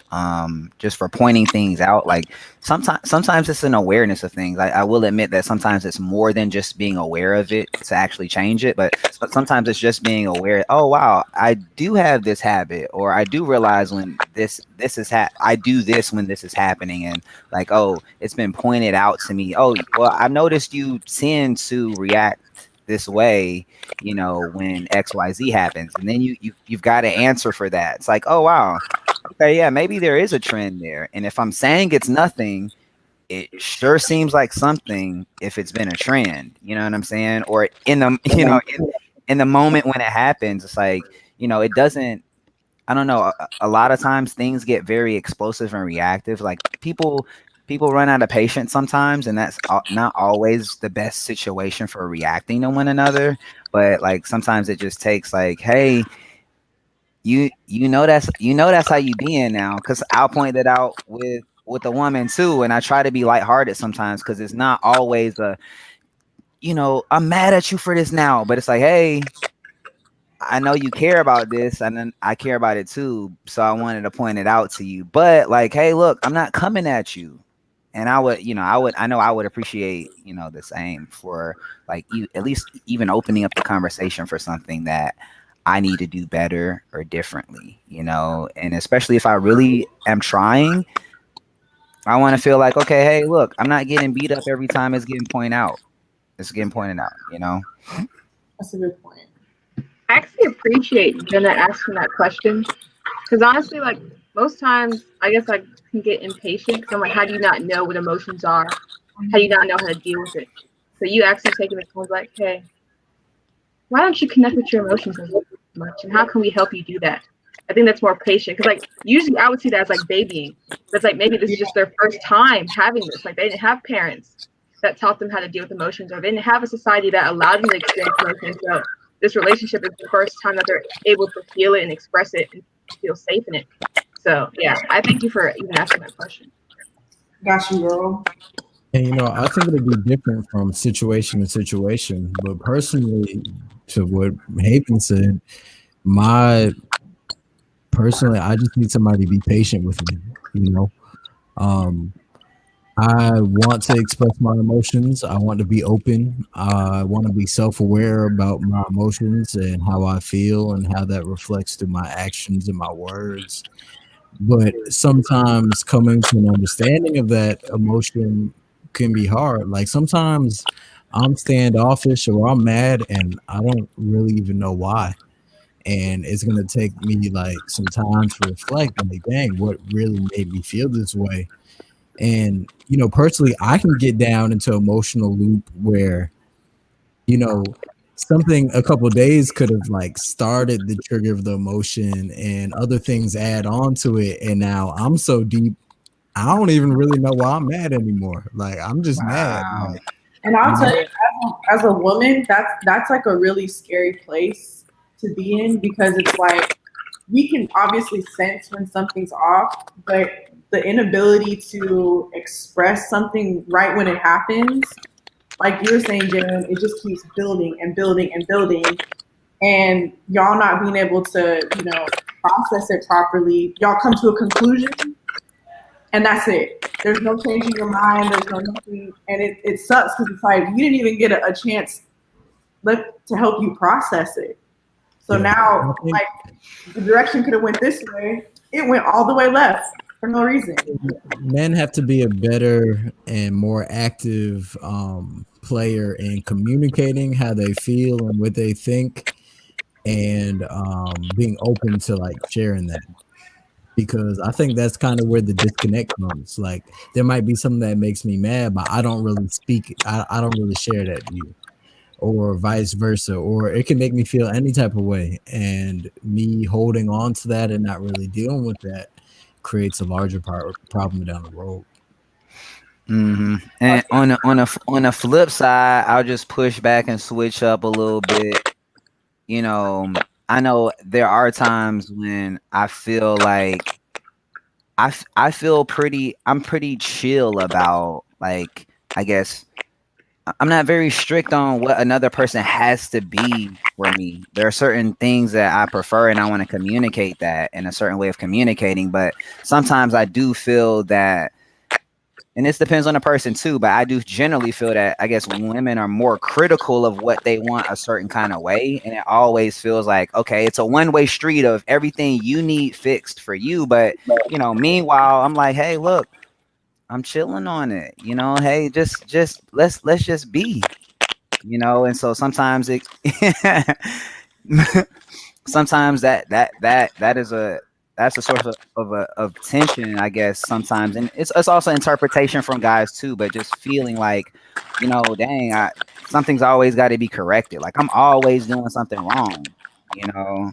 And so like feeling the appreciation too is needed as well.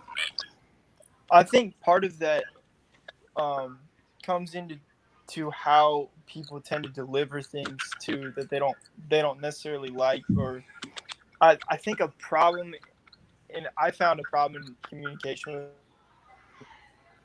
a lot of my relationships, is like you talked about the subject of accusation, Kenny, when you talked about mere observation, right? You said, I noticed that you feel this way or something. And it's like the power of delivery is pretty amazing in how it like either disarms people or fires them up. Yeah. And I know I was having an argument with my grandpa where I live with my grandpa in Delaware right now, which living with an 82-year-old is like mind blowing. Like, wow, this man was born in 1938. Like, we're just so different, but very similar still. Yeah. But he's got a whole marriage on him. So when I come at him with an argument, it's like he's gonna win every time, And he's my grandpa, so I'm just cooked. I don't even know why I would try in the first place. But one thing he did when I tried to explain, when we got fired up, he was tired. I didn't clean the bathroom the way he wanted to when he had guests. It seemed like something so small, but it was just like the point where we blew up. And he pulled me in a room after an hour, and he was like, "Are we going to talk about this?" And I was like, "No." What do we have to talk about? I'm not ready. I really wasn't. And we sat in that room and we duked it out again after arguing. And the turning point of the argument was when he said, "Well, it sounds like you got a lot on your plate." And he did two things when he said that. He acknowledged that the existence of the root of my problem, but he didn't say you have too much on your plate. He said, it sounds like you have a lot on your plate. And when girls want you, like, it's when you talk about the male ego, if you were to say you have too much on your plate, now the conversation is, you think that I can't manage my own life? You think that I like, I cook you dinner every night. Like I'm moving my ass to like please you. And you're going to tell me that I have too much on my plate? Like, you're on my plate, bro. It's like that's totally the direction it could have taken. Just those few words were left out, But when you take away the accusation and you say, "Oh, well, I noticed this or I observed this," or it sounds like this is what's going on. That was so disarming. So that's something I'm trying to keep in the arsenal, Keep that, man. Keep that close. Yeah. Yeah. You're right. Zach, you wanted to say something, I think. Yeah. So can you talk about pain? Like it just seems like we don't want to change at all, and it discusses that in the book The Way of the Superior Man. I know I mentioned it before, but he really does break it. And other books touch on the same concept, but this is one that just it helped me personally. But it was talking about 3 steps of becoming a man. And when he says man, he even prefaces the whole book with just saying like, he's saying man is in like just man and woman, like just the concept of man. And that's something we could unpack later on, because I find it very interesting. Like me and Haven actually find it interesting that women like literally have like just the fact that they're called women is a sub of man. So it was just like, why exactly do we call women? But that's beside my point. We can unpack that another time. But And we You're can right, actually though. place that in the context of the book too, because he You're right, talked though. about that. you say that again. My bad. Go So ahead, we can Joe. put that within the context of the book because he talks about that. Yeah. He's like, when I say feminine and masculine, he's like, don't think man, female. Like he's like, no, this is energy within all of us and Right. everything. He's talking about like 3 different stages of becoming your superior self. Where like the first stage, that self, you're only thinking like me, very egocentric. It's like what benefits me, like how do I benefit? Like so it's like what am I doing with life and stuff like that. The second's like how do I contribute to like my family and whatnot, and then the third's more so like being in tune with everybody and everything. And I think he also talks about how just like masculine energy, it doesn't want to change. It wants to sit still. Like it wants to be like, dang, I had a long day. Like I'm ready to relax. Like just relax. Like that's all I want to do. Like I want to put the game on, relax. I don't want nothing else in society to get on my nerves. That's all I want. And then that feminine energy comes in, and something just changes that. Like changes the whole energy. And it's like, bro, Trump just said blah blah blah, and oh dang, now my energy's all up in the air, or like dang, they about to sit here and fire so and so, or like something's got that sensationalized energy going, and it's like we're not necessarily, I guess, ready for change at times, even though that's like what all self-help books say. Like change is inevitable. You have to change.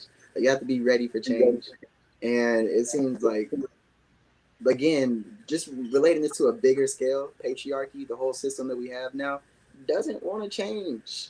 Like it does not want to do that. That's the nature of the power. Yeah, and it's that's what makes everything so hard. Like again, nobody's becoming in tune with both sides of that energy to progress. And I actually looked up some matriarchy societies, and like one of them is actually in China, and they actually get to pick like, yo, who I want to have sex with. Like that's how matriarch they are. Like they get to choose that. Like the man ain't choosing that. The man ain't choosing. Yeah, I know we've talked about Queen Nzinga before, where like other countries, they try to disrespect her and not give her a seat at the like a chair, and she had one of her servants like, all right, y'all ain't gonna give me no chair. All right, cool. Hey, you come over here, bend down so I can sit down. And they were amazed by that power. And like it's societies out there, just it seems like what man is really sitting there like, let me study a matriarchal society and see how it works. Like no man is gonna do, like no man of power Not many. wants to, don't even want to dive into that conversation. Right. And the system is designed in a way that supports the continuation of that power. And I mean, think about concepts like, and I think treason's different, but insubordination, right? Like that word sounds like something wrong, and in some cases it is, don't get me wrong, but it comes from like you going against that established order of power, right? And then okay, in a working environment, what I'm saying, that may mean one thing, keep your job, but like that concept plays out to like, oh, you're not gonna talk to me like that, you're not gonna buck up with me like that, or you don't have any say in this, stay in your place. That's what it translates to. And that's a continuation of the system. So the system we're talking about even changing is a way of thinking, saying first and foremost, and then how that plays out in the systems that follow. But it's like understanding that the system that's in place wants to stay in place, wants to stay in power, you know, and like dropping from that place of number one is a loss in power, you know. And so and we're not even advocating for abolishing like the role of a man. We're just trying to place something else next to it, you know. We're trying to place the woman in her rightful place next to, you know, man. And you know, in Sekou Turi's book, he talks about how that in capitalist countries, women's emancipation is literally like competition to a man. Right. And it's not incentivized in the capitalist society for us to, you know, liberate women, because when you do that, they, like he was saying, there's a certain creative intellect and genius that's unlocked with that, and now that becomes a man's direct competition in a capitalist society, where Oh my as gosh. a socialist society, that it would be, you know, something that could be utilized for the good of everybody. Look at that, man. And like, think about all these concepts we're talking about. Think about competition, the concept of competition, and how we've abstracted competition to be a more of a positive thing in the context of capitalism, right? Even this idea of conflict in general, right? You know what I'm saying? Oh yeah, the conflict between these two things will bring us some greater good, and in certain situations it does, but it's not really the conflict. It's more so the collaboration, right, of two different things, the partnership between two different things. But we don't even see that in our way of doing business, let alone our relationships. Mm-hmm. You know, I think that's right there, position, because there's no you know, reason to live for a woman unless you see her as a fear. There's something there. It's something that keeps you from. So, wow, that's So interesting. we've done a lot of talking about men in like the past 45 minutes. So are there any topics or concepts from the end of the book that we want to touch on before we head out of here? I have a couple, but I want to see what y'all got.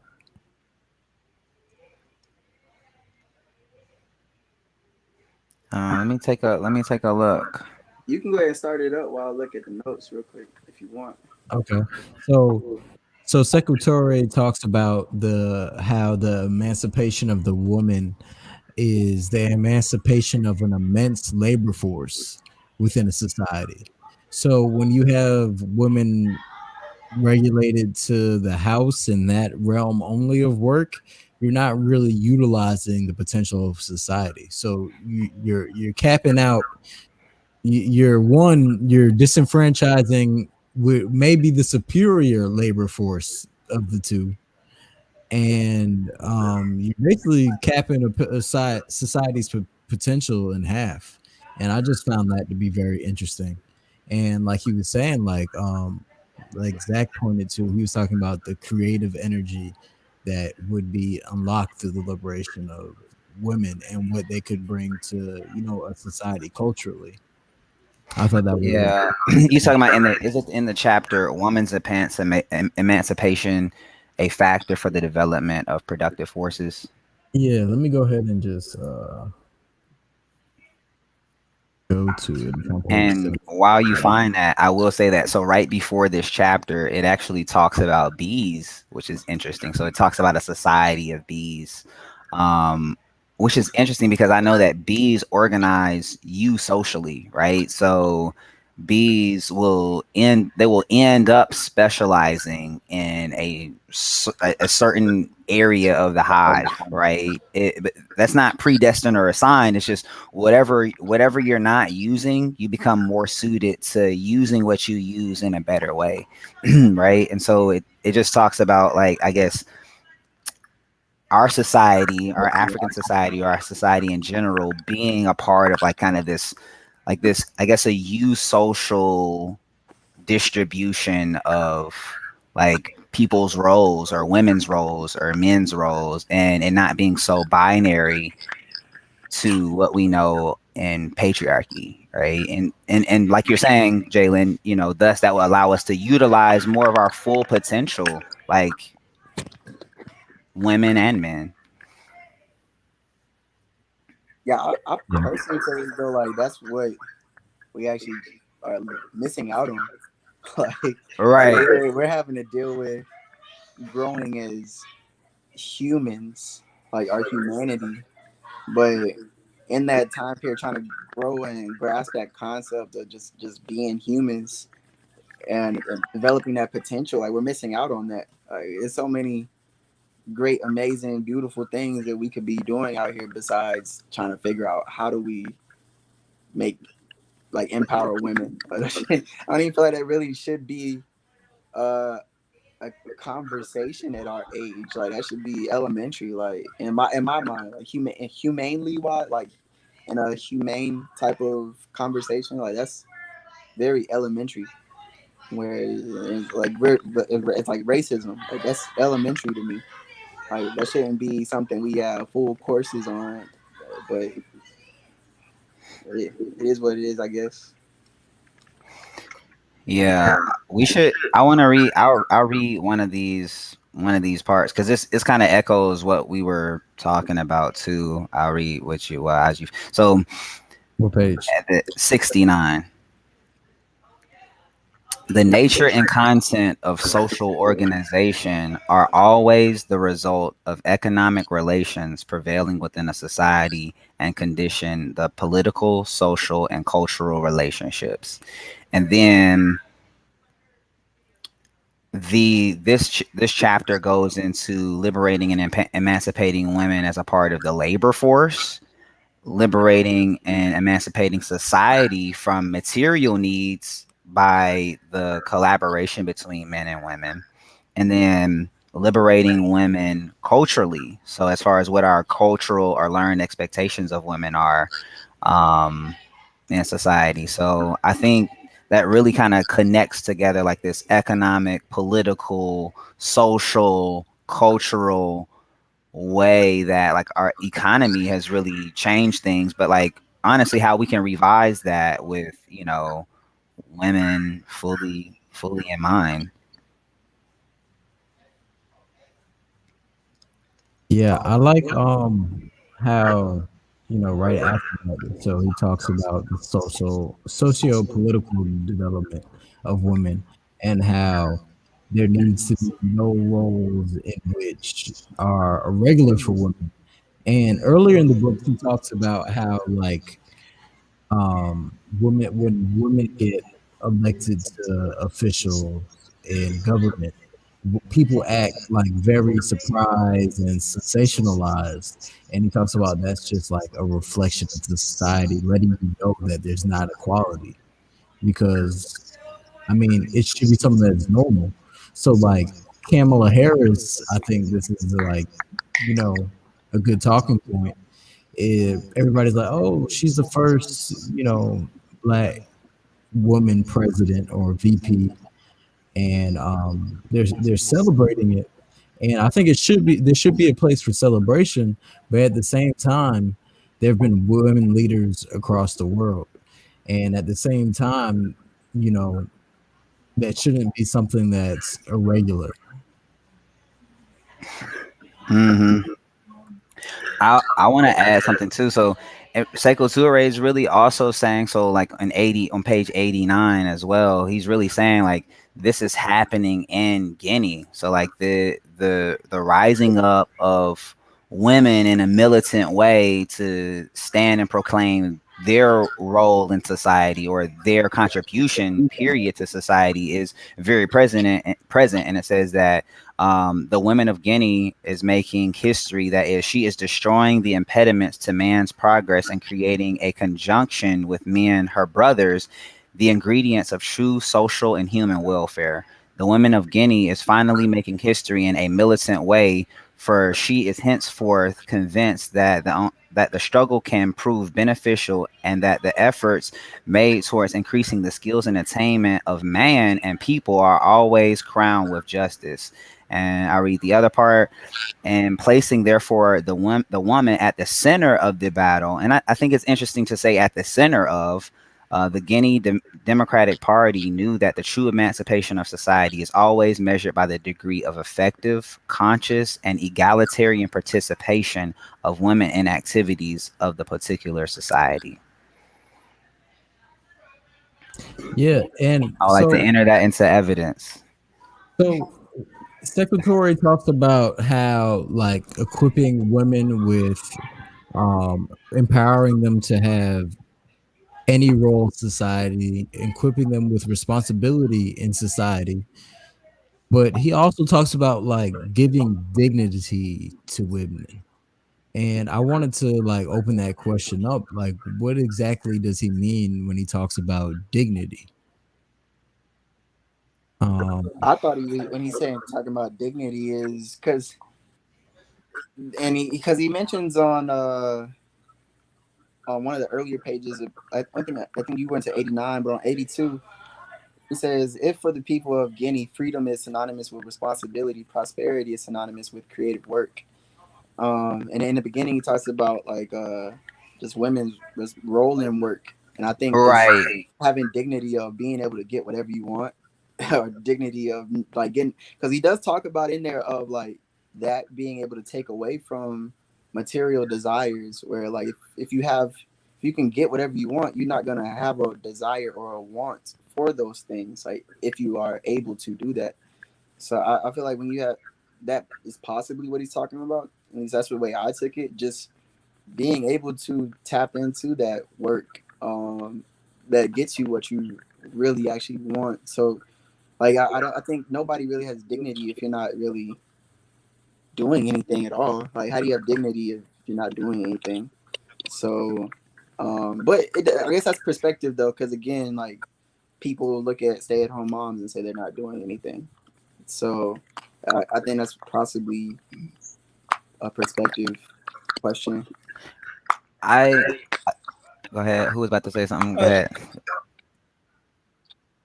I was gonna say something real quick. I think the dignity component of what he's talking about also has to do with like breaking out of the gender role that's like just given to them. You know, it's like, you know, sometimes we would be listening to the news or something. I'd be sitting next to my grandpa, and he would say some old ass 1938 shit like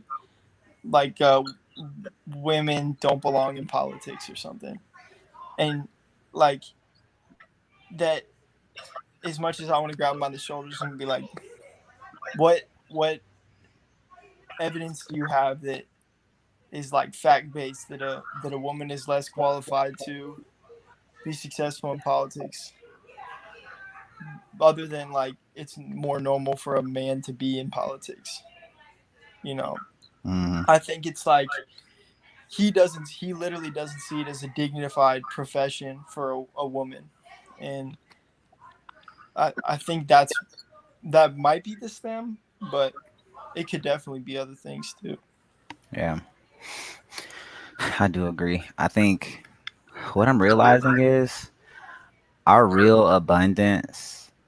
We put it in money. We place our faith in that material, but the core of that, the raw material of that, is our relationship and its nature, right? So our relationship with woman and our relationship with nature is our real abundance, and I think that's what can achieve, I guess, kind of like transcending like certain material needs, right? Like we're deficient in our relationship, and we're substituting, you know, certain material things in place of that, when it's like if we focus on the source, that's where the abundance is. When we've been taken away from the source and we've plugged the hole with money, right? That's to capitalize on something is to do that, right? You know, to convert that void into a return, right? And I think it's radical in nature, you know, to even talk about, you know, women being in the workforce in that way, and that alleviating a material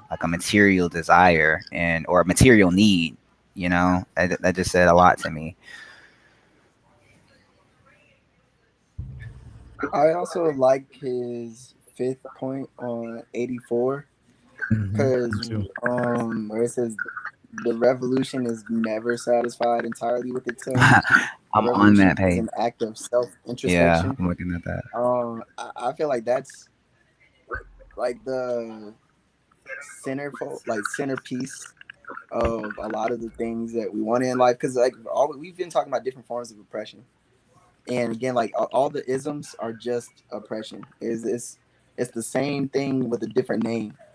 The thing is, once you knock one out, like when we noticed with capitalism in itself, like it evolves. Like we how in the book that we're also reading outside of this one, capitalism and slavery, like you see how it just continues to evolve into something else. Like you go from cotton wool to steam, then you're moving on to the next innovative Or thing that it evolves or even into. how it went from like them using prisoners to indentured servants to Native Americans to blacks. Like it didn't matter Yeah, what the race was, but the system of oppression was just gonna shape and change. exactly. Like all of Wow. that seems to be like that's the consistent thing, change. So it's like coming to the understanding that you're never actually going to be satisfied with that. Because I just realized at the end of the night, it's like no matter how much of a freedom fighter I want to be, there's always going to be something else. Like it literally never ends, and that's the crazy thing. Because I feel like the universe reflects that as well. Like it's like we know that the universe is constantly expanding. Like, they say that in science, it's constantly expanding. So it's kind of like, and with this it's only going to change into something else, and I feel like that's where it comes back to just trying to become our best selves with one another and understanding like it's never really going to have an end, but we're going to have to keep on working on that with one another. Like something else is going to pop up. Like one day y'all figured out like what exactly gets on each other's nerves. Like one of y'all don't like the way somebody else chews, and like, you knock that out. Next thing you know, you realize you don't like somebody's spending habits, and you knock that Mm, out, and it's something else. And it's like different cycles of relationships, life in general. Like it's always something new.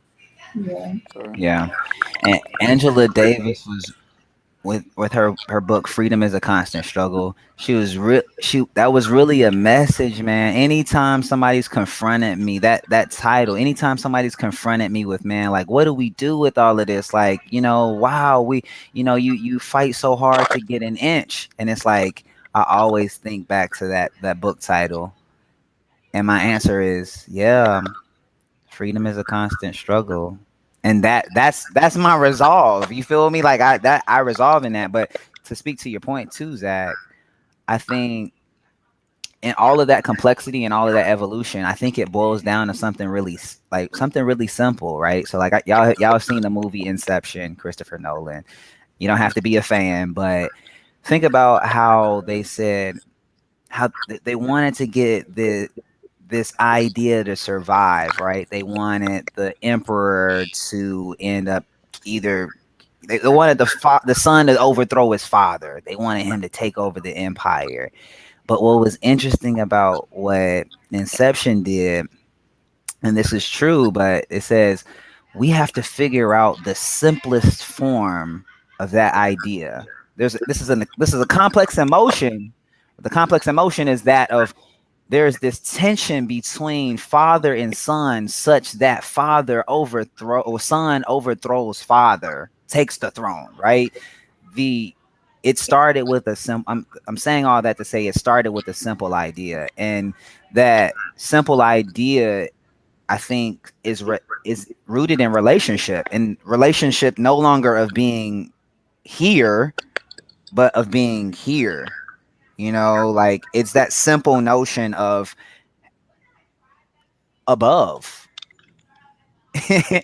It's the simple notion of better than. It's a simple notion of like the one, like the only, which that creates these conditions that can be iterated in different ways. It's a simple thing. We're talking about partnership, we're talking about harmony, collaboration, and then we're talking about power structure, which assumes one on top of the other. Something differentiates these two things in a way where one would have precedent over another, right? And then when you add, obviously, when you add money to that, it incentivizes that, right? So like it starts with a simple idea. So even though it evolves different, we're really dealing with the same basic issue. Exactly. That's the way I come to the conclusion of too. It's like it's all the same thing. Like, it is all the Yeah. same thing in different forms, different names, Yeah. but it's the same damn thing. Yeah, but we can, man, yo, because think about this. This culture was created over so long, and it took small practices of this kind of thinking in order for it to get to where it is now. What would 400 years of like conscious people, like what would that create? What conscious people or aware people practicing something different, you know what I'm saying? And then somebody being born into a new norm, right? Like think about how radical that is. Like we were talking about it earlier, but like change doesn't happen incrementally either, right? It happens in like leaps and bounds. So like the ingredients get right for something to happen, and in the moment it might be incremental, but when the ingredients get right and another domino hits, sometimes that change is exponential, right? And you see that in nature, you see that with evolution, you see that with technology, you see that with economies, you see that with everything. So like that's also my hope.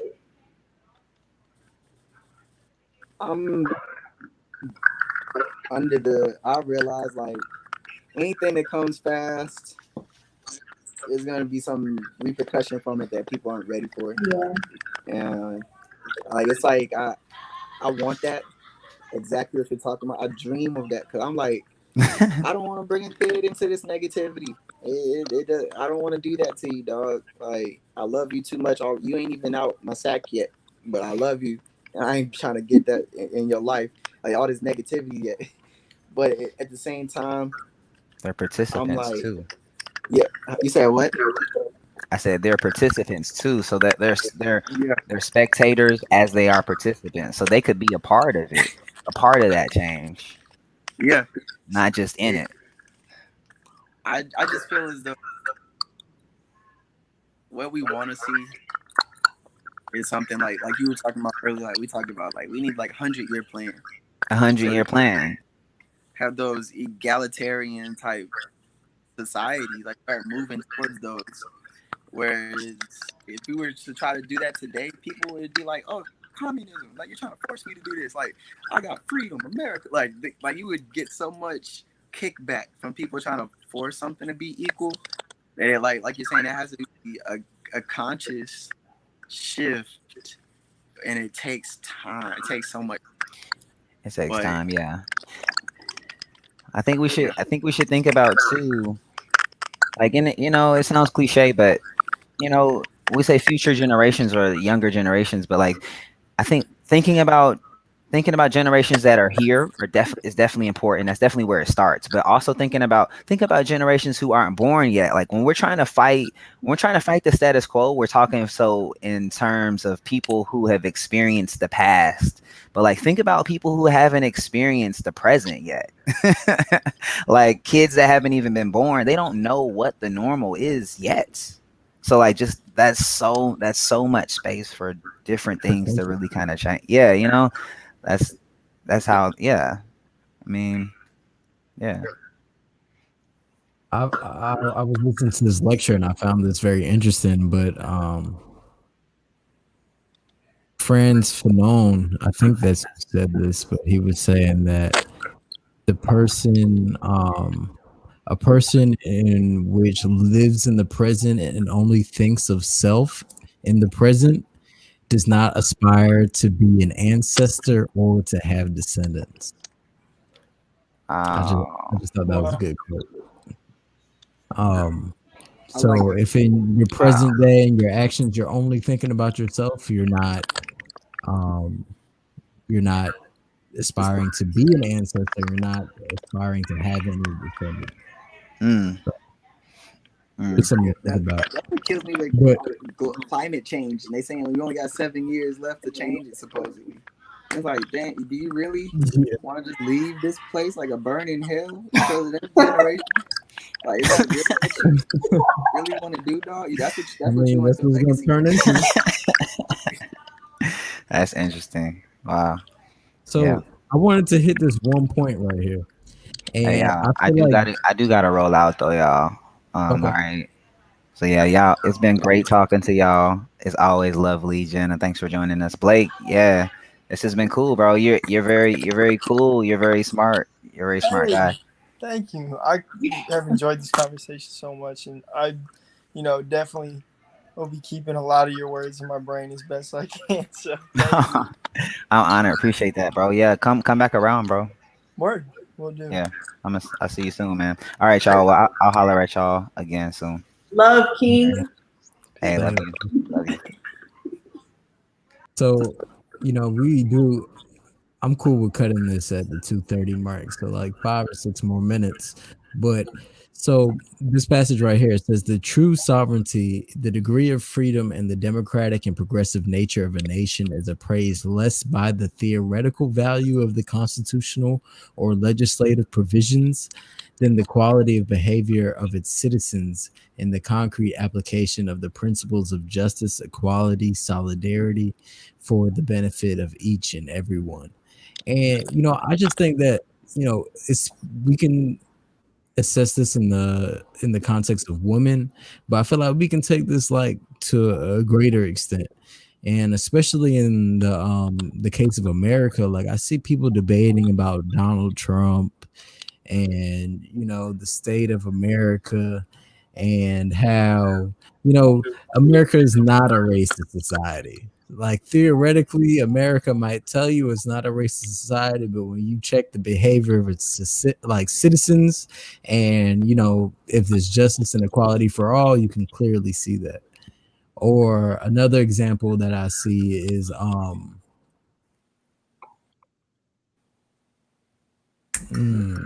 just had it and I forgot it, man. I've been trying to hold up too much in my brain at one time. Um, but I think it's easy to get lost in what people say, they believe, and a lot of times that doesn't really correlate with their actions. So he talks even in the earlier portions of the book about men who might, you know, in the public realm be for women's liberation, but at home, they don't treat their women the right way, and to be wary of like people like that. And he specifically calls out how there's like no room in society and in their party and the fight for liberation for people who try to play like both sides of the fence, and how people need to let go of like leaders who oppress women, and how just because they're a leader doesn't mean they're like untouchable. So I just thought that was like a powerful thing for him to point out. Yeah. I feel like that relates to the book Pedagogy of the Oppressed, and he's just talking about people that claim to be Marxists or Maoists, but they still got Gucci bags. I like how, like, I'm not the most religious person. I'm a spiritual person, but I like to relate things that people believe in to what I'm talking about. And I know one scripture where it's like faith without the sum of it is faith without works is dead. And he's like, show me a man that has faith but doesn't work, and I'll like, hold on. It says, show me your faith without your works, and I will show you my faith by my works. And it's more so like, if you really believe it, well, act it. Like I feel like that's what he's saying, and this is like a biblical version of that, in a sense where it's like, if you really say these things, then do it. Like actually believe. Like show me that way, not with what you're talking about. So like that's what really kills me. And somebody actually responded to Twitter when I put on like, what do y'all expect from men? And they're talking about people who will, like Haven brought up, people say protect black women, and next thing you know, they have the most misogynistic like tweets afterwards or the most misogynistic actions afterwards. Like, how are you protecting them then? So, Mhm. yeah. Or you go, well, I'm guilty of this, but you listen to, and you share music that objectifies women or oppresses women. So like you talk one game, but you act another game. And I like right here where he says imperialism can die, but it'll only be a half death if the exploitation of man by man survives. Capitalism can die, but it'll only be a half death if feudal interests prevail in the country. By exploiting the woman, men constitute feudal interests, and these feudalists cannot die unless in each society relationships are truly democratic. And the end is put it to man's exploitation of man, the rallying word of effective equality of men and women concretely actualized, unless the future completely emancipates new generations. So, I mean, I think he does a very good job in this book in one providing solutions. I always look for that, and I say that all the time. Like when I read the author's book and he presents a problem, what solutions does he provide?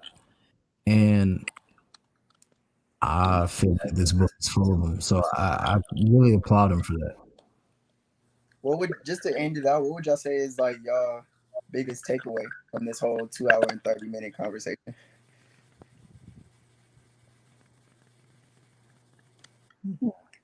So I feel like for me, this was almost like a therapeutic conversation. Like just to kind of hear y'all be so candid and like open about y'all's thought process, and then y'all's views and how y'all tied it into the book. Like I wish that there were more men that thought like y'all, because men like y'all are the difference. Like y'all, there needs to be more of y'all for real. So I thought it was a really good conversation just to kind of break down everything and things. I kind of see things differently now. So I appreciate it. Yeah, appreciate that. I'm glad that I could provide that perspective for you, but also I want to say thank you for bringing insight to our conversations in ways that men can't bring insight to these type of conversations. So thank you. Yeah, for sure. Yeah, I won't let that get to my ego. Right. Got to keep that in check. For me, I think if I could summarize this past 2.5 hours, I would say we need to place a focus on empowering women and empowering women to take powerful roles in our society. And women also need to grasp and take their power and not take no shit from a man. And if a man tries to give them shit, other men shouldn't let them give them shit. Like men need to stand up in the face of other men who want to oppress women. And it's a fight that's going to be taken on by men. It's going to be a fight that's taken on by women, but it has to become a societal issue. It has to become like freedom is a constant struggle, says like mass movements create change. So it's not something that can just happen in your household or Blake's household. This is something that society has to like fight towards. Yeah, I agree. Yeah, it's hard to find that balance of stuff that you check versus stuff that you concede against, like, because it happens every day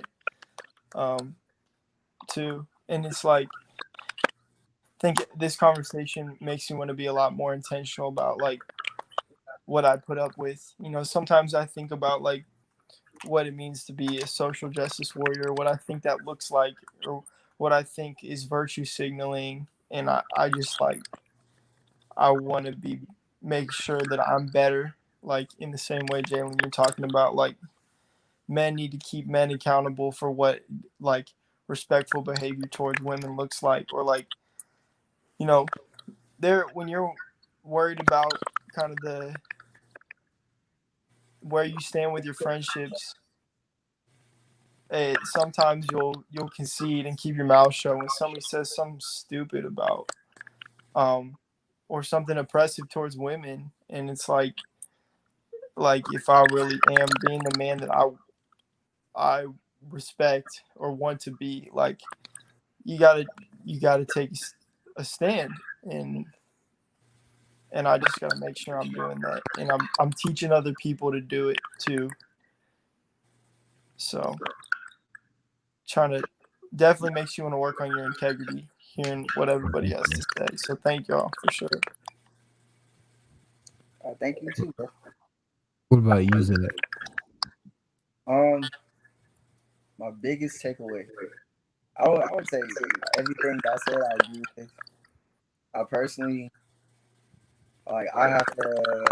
I don't know if y'all believe in this stuff, but sometimes it's weird how it works out. But like me just being a Virgo, like I realized like I'm not the person that one solve other people's problems, but two, I got my own problems that I need to face. And like even though I think I know everything, I need to continue being a lifelong learner. I know I try to drop my ego at times, but I know it still pops in. And I know that I could be a better, I guess, comrade when it comes down to like Blake said, all of these injustices in the world.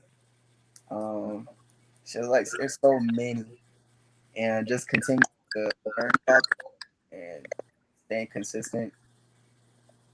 Cause I think my thing is sometimes I do end up around people that I'm not around these people a lot, but around people times where they say something reckless, and I'm just like, man, do I even want to waste my energy on this and actually engage in this?